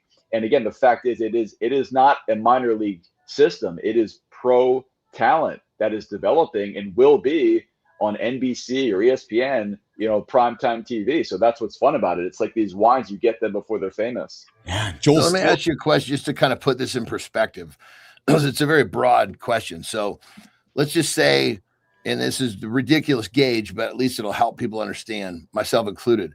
So if it takes $100 in the bank to own an NBA team, what does it take in the bank to own a G League team? Great question.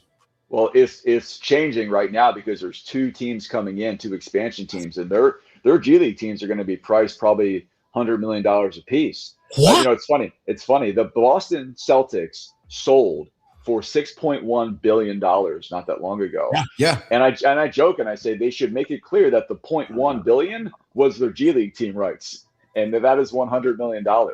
But you see WNBA teams. But just back to the scale, help people understand. So, because I have no clue what type of jump there is. If it's $100 for NBA and it's $30 for a G League, or what is the for the valuation? You mean? Yeah, like if you're 100 is the max, right? Yeah. And now you're what is if you wanted to go be a G League owner? What do you need to have in the bank? $20, $30, $80. If it's $100 for an NBA team, the G League is probably $2 to $4. Okay. And that's going to be changing. It should be $10 or more, in my opinion, because you're getting all that same stuff. And I think that's going to happen. And that's part of why the investment is a good investment right now. Exactly. I believe it's a good investment, and it's only going to continue to get better. But look at WNBA valuations. I mean, one team was $50 million. I think it was 2 years ago, the Valkyries. They just got revalued at $850 million. It's crazy. Wow. Joel Steele, Keith Billis, John Anderson this morning on Mornings in Live with Keith, John, and friends. Hey, Joel, do you wear a tie to work? Never. Oh, you're not a suit and tie guy? No, usually a polo or maybe a button down, but that's it. I'm pretty casual guy. I like to be what you see is what you get. Yeah. That tie represents that you got your leash on. Yeah. Well, listen, Jimmy, there's a clip there. I think, Jimmy, I just saw you take it down from the screen there. If somebody wears a tie, you might want to just be a little clear on what you're saying around somebody. Jimmy, you want to put that clip on the screen there, brother? I found an interesting little clip here, which shows what folks who might want to find out what you're saying might just happen to wear a little bit of an undercover microphone in plain sight. A neat little clipper, and Jimmy just took it down from your setup there, Jim. If you can throw it up there for us, how undercover agents hide microphones in plain sight. You'll see that. That's why I asked you if you wore a tie in your life, but I guess that's not the scoop there. And Jimmy, I don't think you're ready for that one, so we're gonna rock and roll past that segment there, my friend. Joel, where can folks find you, connect with you, and engage with you? You can stop at my website, bookjoelsteele.com. You can learn more about what I do in my spare time, running my financial advisory practice. But I love speaking. I love getting these messages out there, really waking people up and having them live on. So bookjoelsteele.com. You can find the book at Amazon. It's on ebook, audio, and hard copy. Yeah. Johnny, closing words for Joel. Good stuff, brother. It was a lot of fun speaking with you. It's kind of crazy some of the similarities that we had in like the roots of our stories, you know? Yeah, for sure. Yeah, thank you guys. Awesome. Joel, you can find us in the comments. Hope you'll tune into us when you're not on the show. And like we always like to say, once a friend of the lab, always an alumni of the lab. So if you got stuff you want to talk about in the future, something you're promoting, pushing, maybe your G League team is going to the finals, come knock on my door. We'll get you back on the show. How's that sound? I love it. The show's awesome. I feel like I could sit here all day and watch all these segments. I'm cracking up, but you guys do a great job, and I appreciate you having me on today. Awesome. Joel Steele. Thank you, brother. Joel Steele this morning with Keith and John on Mornings Live with Keith, John, and friends. We're going to walk Joel out of here this morning. Good morning, everybody. We're wrapping up with Johnny here this morning. We get to morning focus. I got a little bit of a monologue today about Gen X and the world that we're living in and leaning so much into nostalgia. Johnny, good chat with Joel. A great question you asked about the G League value, because I had no clue, and I love how you. I was so. I mean, my guess would have been way off. No, but I love how you framed it though, because I wouldn't have thought about framing that way. I didn't expect it to be at $2. If I had known it had been lower like that, I would have framed it if you had 100,000, because it was almost hard to quantify. Yes. You know? So if it was 100,000, that means you need to have 20 or 30, right? Yeah. If it was a million, mean you'd have 200 or 300, right? Thousand. If it was a billion, you'd need to have 200 or 300. Which sounds like that may be more. It's probably more, and you need to have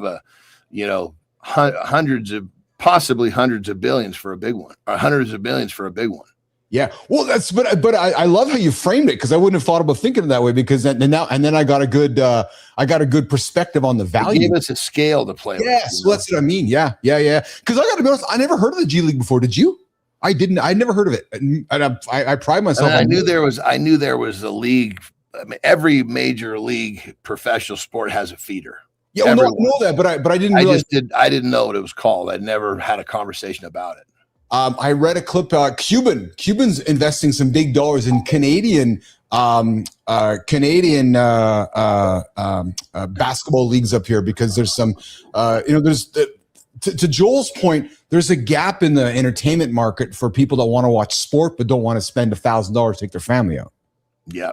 Right. Yeah. So, and going back to clean you up a little bit. Yes. So when you brought that lady up riding on the bike, you weren't really downplaying her, just downplaying how little it took to entertain the crowd at that point. Well, that's what I was, Johnny. It was the simple times we grew up in. But it came across like you were bashing this poor lady who was out there doing the best she could. No, I was bashing the idea that we were the simplicity of our entertainment. Now it's like, you go to a game, you have to have fucking explosions and half naked people and mascots and stuff, giveaways, and the budget for halftime seems like it's a gazillion dollars when it's like, can I just have a girl on a bike doing fucking twirling? This is a serious question. Of course, we know halftime of Super Bowl. Yeah. But what is halftime of a normal league game? I have no fucking clue. Well, you mean like a budget-wise or entertainment-wise, or a bit of both? Any of the above. I mean, I know it's because, or are we comparing the Super Bowl to some fucking, B-League, because I didn't recognize the mascot she was riding her bike around. Yeah, well, no, neither did I. So a great question. So I know that in the NHL, for example, because obviously I'm in the hockey world and I pay a lot of attention to when Anderson, when Vegas got their hockey team, they took their in period intermissions, like their 50 minutes in between periods, and just upped like the in-game entertainment. Let's take an average. Like as in, like, so let me explain, like, we're talking concerts, we're talking big time entertainment in the fucking half, like right in the middle of the intermission, 50 minutes. I got to think their budgets are probably millions of dollars in between. But you just explained that Vegas up to the totally, but let's talk about the average, not Vegas. Oh yeah. So even in Winnipeg, like Winnipeg has a band playing in between periods. They have shit happening on the ice. And is it a good band? No, it's the house band. It's not the best. Okay. It's entertainment. So it may not be totally off of the lady riding the fucking bike. No, you know what? Fuck yeah. You're actually right. That's what I was going to say. I mean, I was thinking your barometer, you're comparing a B-League team to a fucking Super Bowl. Well, of course.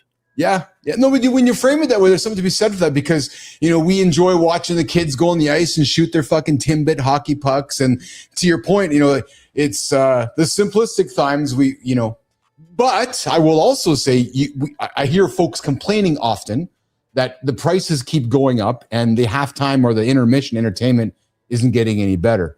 Right. So maybe we just got to get the girl back. But they're going to complain about something. Everything. Yeah. I'll tell you what we're not complaining about is the vintage throwback. Jimmy, what you got up here this morning, my friend?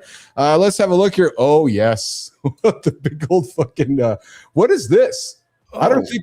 I don't know what that is. Jesus Neither do Christ. I. Oh, Super Dave. Yes. Petro, eyes on the screen, man. So I don't know if you were, I don't expect you grew up. I grew up with Super Dave Osborne, and Petro and I were talking about it, I don't know, a couple weeks ago, but this was like late night comedy and Super Dave. Like, so do you recall Super Dave at all? No? I remember the name, but I'd never seen it. Yeah, so I know Petro or Good Time. So this was like, this just was ridiculous humor. Super Dave Osborne. Yeah, that's total vintage shit, man. That's very vintage. Speaking of what's not vintage, I got something fucking hilarious. And it goes like this. Hey, John, before you go.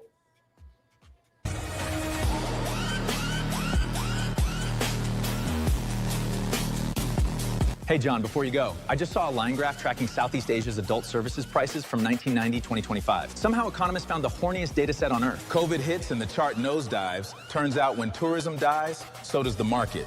Capitalism really said, no flights, no fright. Then post-2020, it rebounds like a bad ex. Philippines shoots past $100? Bro, that's not inflation. That's audacity with a service fee. Vietnam stays around $65. Like, we're keeping it budget friendly. Even the sex economy's got a Costco aisle and a Whole Foods aisle. And the graph is so clean, it feels like a TED Talk for degenerates. As you can see, demand elasticity is extremely motivated. Hey, Jon, you want to talk about what this chart really says about tourism, loneliness, and why the Philippines just became the Lamborghini of bad decisions?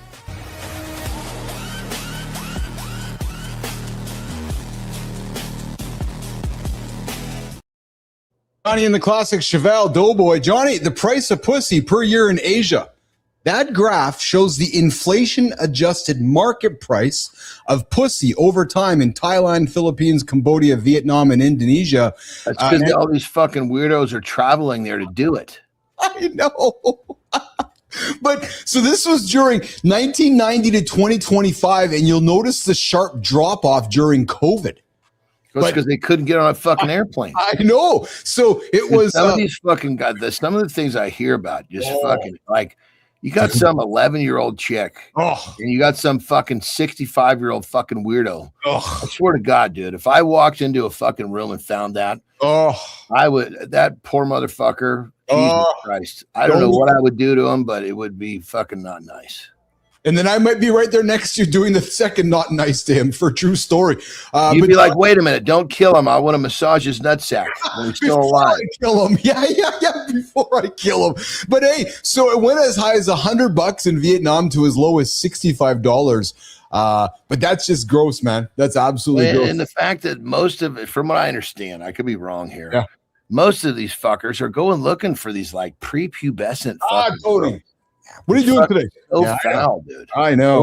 What do you got going on? What is wrong with the train of thought of somebody like that? What is wrong with the train of thought with that? Like, honest to God, like, what is wrong with the train? Like, that's just fucking boop, boop, boop, boop, boop. Dude, what are you doing today, man? What's going on in your world today? So I'm actually changing. I'm going to play with the change of schedule today. Oh, it's kind of interesting. Yeah. So I'm doing, obviously I go to bed right after this. Yeah. Then I'm going to do my first work block. And then I'm going to take a nap in a later morning. Yes. Right. So, because I realize that when I wake up from my nap, there's some things that I wake up to that are creating me anxiety because I need to get them done fairly quickly. Based upon the timelines that I appreciate that I want to hold. Yeah. So I'm going to get those done first before I take my nap, which then should wake me up into a little bit more of a different frame of mind. We should talk time blocking because I've known this about you, but we haven't talked much about it. You're a blocker. You block your day into blocks. You do shit in a block, and then you break it up with a break, like a mental break, a rest break, and then you block it. I think people could learn from that mindset. Yeah. I was thinking about yesterday as I was looking at here's kind of an interesting thought is that I was looking at my day. I mean, I wake up at fucking 3 and I usually go and is when I shut it down is usually roughly 4 or 5. Okay. Because that's whenever Terry and I kind of call 5 o'clock to be safe. Yes. And it's a lot of hours. Fuck yeah. Right. Yeah. But I went back and looked at everything and I realized that call it work. There are more hours of me working on myself than my actual businesses. Dude, there's nothing wrong with that. That's my point. Is that I think people tend to not understand is that you work on myself. And we would agree that also, so I think the most important part of that statement that most would overlook is sleep is part of that. So when you're sleeping, that's part of yourself. I'm thinking most of us, when we think we're sleeping, that's just like, I'm just sleeping. No, that's actually making you better. You got to fucking sleep. Often overlooked. Like my first work block, I'm here basically and with Ben for about 2.5 hours. Okay. Yeah. Then I have another one after it, like my old schedule, have another one that's about 2 to 2.5 hours right after I wake up. Right. And then after that will be, some sort of activity with Terry, pickleball, the gym. Yeah. Then there'll be another block. And that last block is probably another 3 hours. So if you look at it, it's only, it's the time in that long day, if you will. There's less than what a normal person would go to work. Oh, for sure. 100%. 100%. All right, pal. Well, listen, a lot of fun here today. Good show. Back at it in 24 hours. A good guest here on the show today. I got a bunch of work to do for Adam's new show we're welcoming to the network, their What the Truck show. And like I said, I got a meeting with a doc today who's interested in having a live conversation. He wants to break mistrust. He's like, Keith, people are asking me questions. There's so much fucking shit on the internet. He's like, I want to start a live conversation. I want to have my own place where people can come get trust from me. I said, well, hey, start a show on our network, the Live Authority Network, Mornings in the Lab with Keith and Jon. There we go, baby. There you go, brother. All right, pal. Have yourself an awesome day. Lots of love from me to you, and we'll see you in less than 24 hours. Have a good loop My brother from another mother. All right, Johnny's out of here going to see Ben with Shakin' Ben. Good morning, everybody. What is Shakin' Nation? Boop, boopity, boopity, boop, boopity, boo. Yes, Jimmy, I see it. This is the biggest morning show on YouTube, mornings.network. Yeah, there it is. Hey, Jimmy, I made that over the weekend. I didn't tell you guys yet. I'm working on making it better. Yes, mornings.network. That will find every show we make. That will find all of the stuff. Mornings.network will connect you to all the great shows we are producing here on Mornings in the Lab. We got Thoughts and Coffee. We got What the Truck. We got Kindness Rising. We got the Jason Hewlett Show. We got House of Bricks. And of course, we got the big show, Mornings in the Lab with Keith, John, Jimmy, Kai, Melissa, and all of our friends. Yes, true story, true story. Mother, mamma mia. Yes, Mornings in the Lab with Keith, John, and friends. Yes, that show we got go live Monday through Friday, 8 o'clock on mornings.live or mornings.network. Yep, there it is. Yeah. Or I can bring on my Roddy Piper voice for Dr. John Petricelli as well. Kai likes that one. Yeah. Kai over on the poll. Okay, hey, I'm going to make a guess. I'm going to make a guess that I got 55 seconds to get to the monologue today. Today's monologue. Oh, fuck, man. Jimmy only got 49. Okay, I got to rev up the flow. Rev it up the flow. Got to build the flow up. Actually, I don't know. I kind of did a flow break during Johnny's extended lifestyle tip this morning. So I got some time to go out there and hug Carter and have a little bit of a flow break. But 49 seconds. Yes, 49 seconds. I'm going to come back. And men, I'm wondering something. And I'm going to put it on the table this morning. I'm wondering if, well, we're all a bunch of Gen Xers. Nostalgia can be a drug. And I think it's time that we start thinking about the fact that maybe nostalgia is a drug, and Gen X, the generation that is us, maybe we need to be careful with it. And that conversation starts in 48 seconds. We've got a Gen X problem. We keep treating the past like a safe house instead of a reference point. Memory isn't leadership. Nostalgia isn't a plan. We call it the good old days. Sometimes it's just fear of learning new rules, so we hide inside old ones. That drift costs us time and respect. We get older, but we don't get sharper, and the people closest to us feel it. Our past can train our judgment. It can't be our identity, or we stop building anything that fits the world we're in. We can honor what raised us without living there. If we keep rewinding, we outsource our influence to louder, younger, dumber voices. Keith's about to put language to this. We don't need to go back. We need to bring the best forward and act like it matters.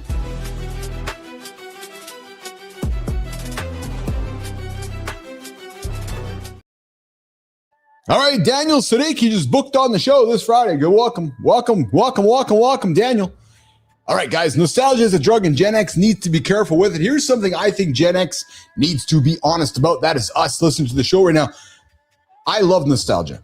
I know you guys do as well, and if you've noticed, I'm leaning into it even more than ever on our show because it's comforting, it's safe.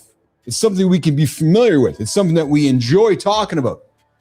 But, oh, baby, but. Yeah, the big but. Capital B, capital T. Nostalgia. Nostalgia is a drug. And from my experience, we are very good at talking about it. Yes, we are. Let's think about it, boys. Let's think about it, boys and girls. The music, the movies, the malls. Yeah, the arcades, the bikes in the street. What is this? Mornings in the Lab, the show? All of our little nuggets? You know, the Saturday morning cartoons. A good time. How about the mixtapes? The landlines, the smell of Blockbuster video. Yep. That feeling of being unreachable. They can't get a hold of me. Fuck, man. You, me, all of us. We remember all of it. And I get it. And I know you get it too. And I know you love it because I love it too. And when I think about it, there was something real about that world that was awesome. Friction, boredom, patience, waiting in line for concert tickets, Sullivan. Actual conversations, long form conversations, not just 8 seconds flip scroll. Walking into rooms where nobody had camera glasses on and nobody was recording anything. Remember that? Or the friendships that did not need a feed or an update to prove that they existed. Man, that there was a version of life that felt heavier. I know there was, and you guys know there was as well. It was slower. It was, well, might I say, it was more human. And if you, and I know you are, that Gen Xer, the memory I'm talking about, it matters.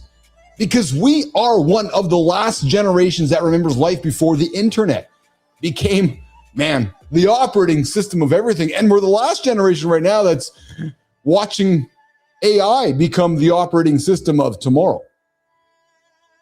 Before every opinion became content. Before every private moment became postable. Before attention became the business model. Yeah.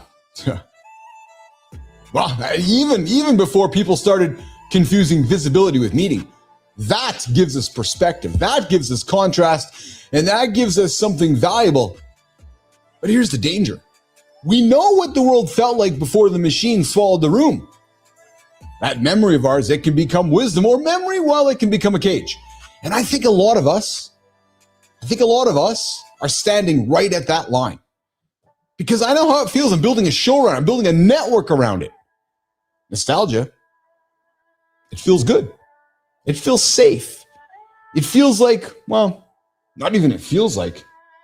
It is our identity. Think about that for a moment. 100%, it's our identity. Because nostalgia feels good. And it gives you a place to go in the present, like the present we're in right now. It feels absolutely insane. So what do? Just open up the old X and just scroll to a feed that makes us feel good. Or tune into Mornings in the Lab. And let's be honest. AI, changing work. Media, synthetic. Politics. Oh my God, broken. Yeah, and kids growing up in a world that you, me, all of us, good time, are like, what the fuck, man? I don't recognize this world. Nope, don't recognize it. I'm just the old fuddy-duddy showing up here live, 8 o'clock with all of us. The workplace, man, has it changed. Money? Yeah, we didn't get a chance to ask our guests about money today, but it's changed. Our friendships have changed.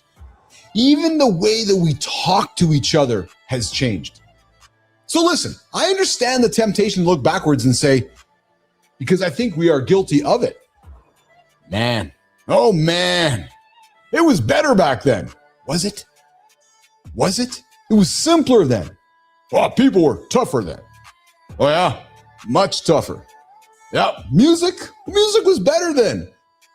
Yeah, you had David Lee Roth, you had Van Halen, movies, the original movies with Tom Cruise and so forth. Life around us just made more sense. And maybe, let's be frank, maybe some of it is true. But here's the reality, guys. We got to be careful. We got to be careful. Because nostalgia lies by editing. Yes, you know how the stories change over time. That nostalgia, it keeps the good scenes. It cuts the pain. All that it does, it plays the soundtrack, softening the edges, turning the past into a highlight reel, and then uses the highlights to make the present look like garbage. And that, my friends, that's a trap. Because once nostalgia becomes your main identity, that trap keeps you contained. You stop building, and you stop adapting. You stop leading. You stop asking what comes next, because you become the guy that we joke about. Keith and John joke about. You become the guy at the end of the bar, talking about how great everything used to be. And you know what, guys? I don't want that for us. I don't want that for you, Charlie. I don't want that for you, Sullivan. I don't want that for you, Holroyd. I do not want Gen X to become a generation of bitter spectators. Speaking to you, Roofy, I do not want us sitting on the sidelines saying, oh, back in my day, while the future gets built without us. I do not want men in the second half of life confusing memory with mission. No. Because memory with mission and that confusion, not the same thing. Nope. Your past, my past, our past. Yeah, it'll inform you. Damn right it's ill-informed, but it will not carry you. That past you have, it will not carry you. Your memories, they'll ground you, but they cannot become the house that you live in. So here's the question, nation. Are we going to worship the world we came from? Or are we going to take the best of that world and build something useful for the world that we are living in right now? Because we can't go back. I know sometimes we're like, I just want to go back to the past. Today, the world's just too fucking complicated. Guys, Blockbuster, not coming back. Nope. The mall, not coming back the way that it was. That old workplace, nope, not coming back either. And the old media system that we grew up with, no, not coming back. Hence, I've created a new type of media system. The old rules, guys, not coming back either. And honestly, not everything from the old world deserves to come back. And maybe, like Joel Steele put on the table, it's time for us to be adults about that too, because there was plenty wrong with the past. A lot went unsaid. It's funny, we joked about Hugh Hefner and Playboy on the show here today. A lot of it got buried. A lot of men were lonely then too, but I know y'all just had the fewer words to describe it. Yeah. And back then, a lot of people suffered quietly because that was what we were supposed to do. So no, I'm not interested in turning the past into a museum at all. I am interested in turning memory into judgment. And that, my friends, that's so different. Because Gen X, like you, like me, like us, the generation that is X, we have something valuable. We know what patience is like, privacy, boredom. We know what real world reputation is like in real life. And we know what it means to figure things out with a tutorial or a map.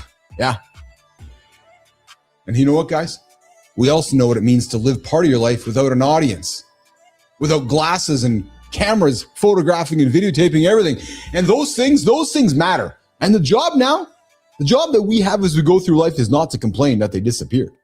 No, the job is to bring those values forward into our homes, into our work. Yeah. Into our friendships, media, into the way that we use technology, and into the way that we lead every single day. Because the future does not need you, does not need me, does not need all of us to become those nostalgic mascots. No, our role, gentlemen, our role, ladies, is to become the translators. The translator of the before and the after. The before, the analog, and the AI. The between the real world trust and the digital chaos, and between all of the lived experiences we have accumulated and the technical acceleration.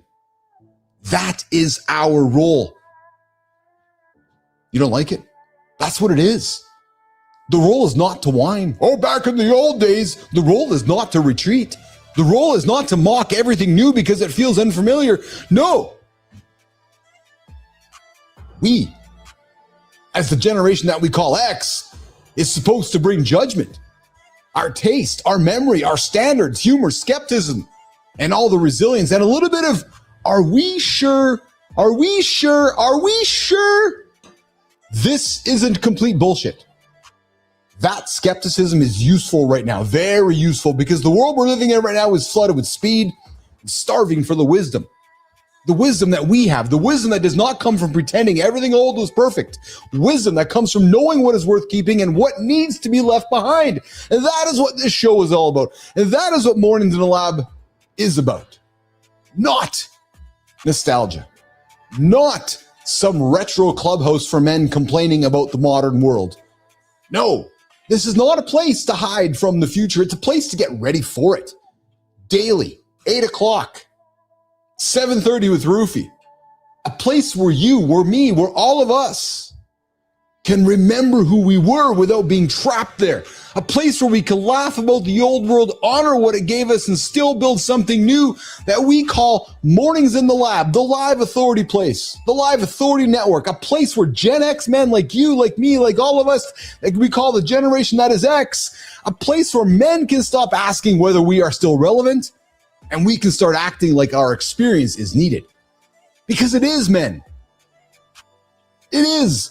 The world's not asking us to be young again. It's asking you to be awake, Petro. It's asking you to be present, Good Time. It's asking you to stop drifting now, Sullivan. Because it needs us to stop living off all of those old stories and start writing new ones. That is my challenge for you, Joel Steele. Not remembering the past.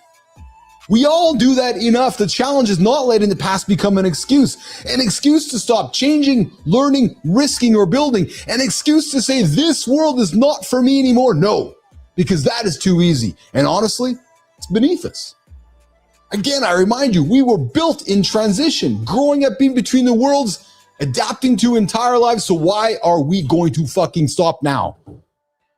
Why would we let nostalgia sedate us the exact moment our judgment right now might be the most useful? So guys, lean into it. Nostalgia is not the enemy, but it is dangerous when you use it wrong. Use it as fuel, not Anastasia. Use it as perspective, not a hiding place. Use it as evidence that you have lived through change before and can do it again. So when you wake up and look at the world being so unfamiliar as it is supposed to be where the meaning gets sharper. The second half of life is not supposed to be the one tributing and reflecting back on the first life. This is the part where the mission gets clear.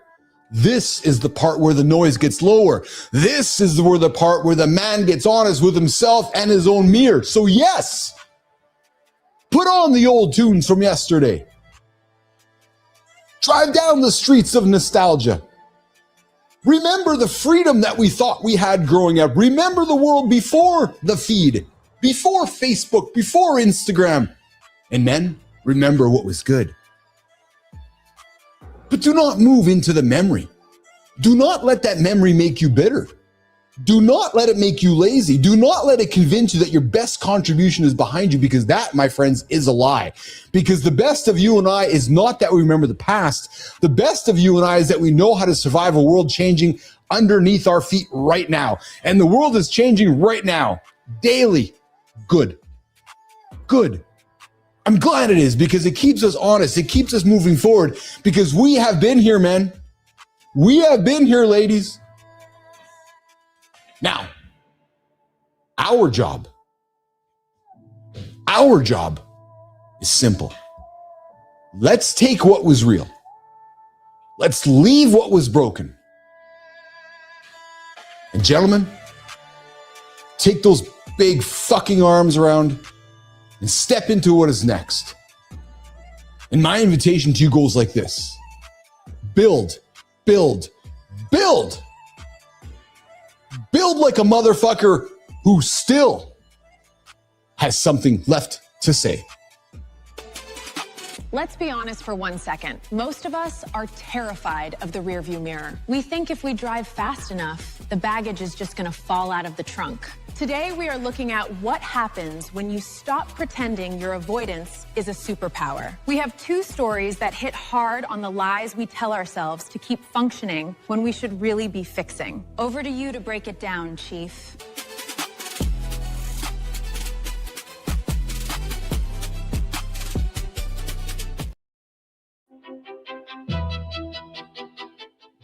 Guys, we continue to build this thing up. My goal, my vision, my ambition is to create the biggest morning show for all of us that we call Generation X, as leaders taking the future by the motherfucking balls. You got it, Petro.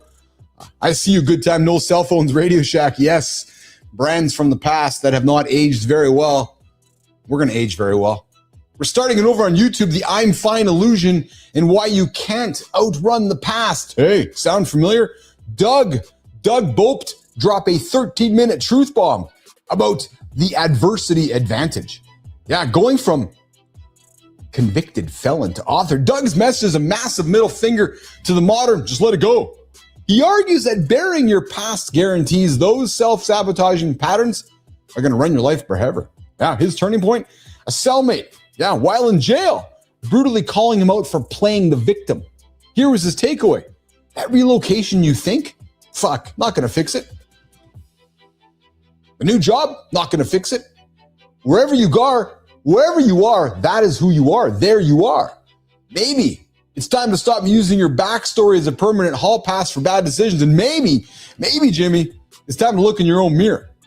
Because if you're sick of the cycle, when are you going to finally look in the mirror and own your past? That's the question being asked today over on YouTube by Doug Boat, dropping a 13-minute on his channel, The Adversity Advantage. All right, continuing it. Let's see here. We're going to continue on Substack. Over on Substack, Justin Scott delivers a brutal autopsy of modern masculinity with the broken man. He points out that broken guys don't always implode. No, they don't. Instead, they function perfectly, outsourcing their unprocessed trauma to everyone. Yeah, that's what we do. Just fucking walk around and unprocess the trauma and pass it off to everyone in our circle. So what's the ultimate takeaway? Your pain might explain, but it doesn't absolve you. Nope, that's according to our friend over on Substack. We call it Justin Scott. Hey, Maya, let's get us out of here. Justin says that healing is learning to sit in a quiet room without running. What do you think, Maya Reyes? What's the absolute longest you've ever fasted or lasted alone in a dead, silent room before completely losing your mind? Remember, Maya, that guy ran on a treadmill for 24 hours in a box? Man, what's the absolute longest you've been lasted alone in a dead, silent room? What is it, Maya? About 4 minutes, Chief. After that, I start reorganizing my sock drawer and debating if my houseplants are silently judging me. But seriously, that's the hardest part, isn't it? The noise we create is usually just cheap cover for the silence we can't handle. If you're filling your day with tasks just to avoid sitting with your thoughts, ask yourself what you're terrified of hearing. Turn off the radio, put the phone down, and just sit in your parked car for 5 straight minutes today. See what comes up. See you tomorrow, lab.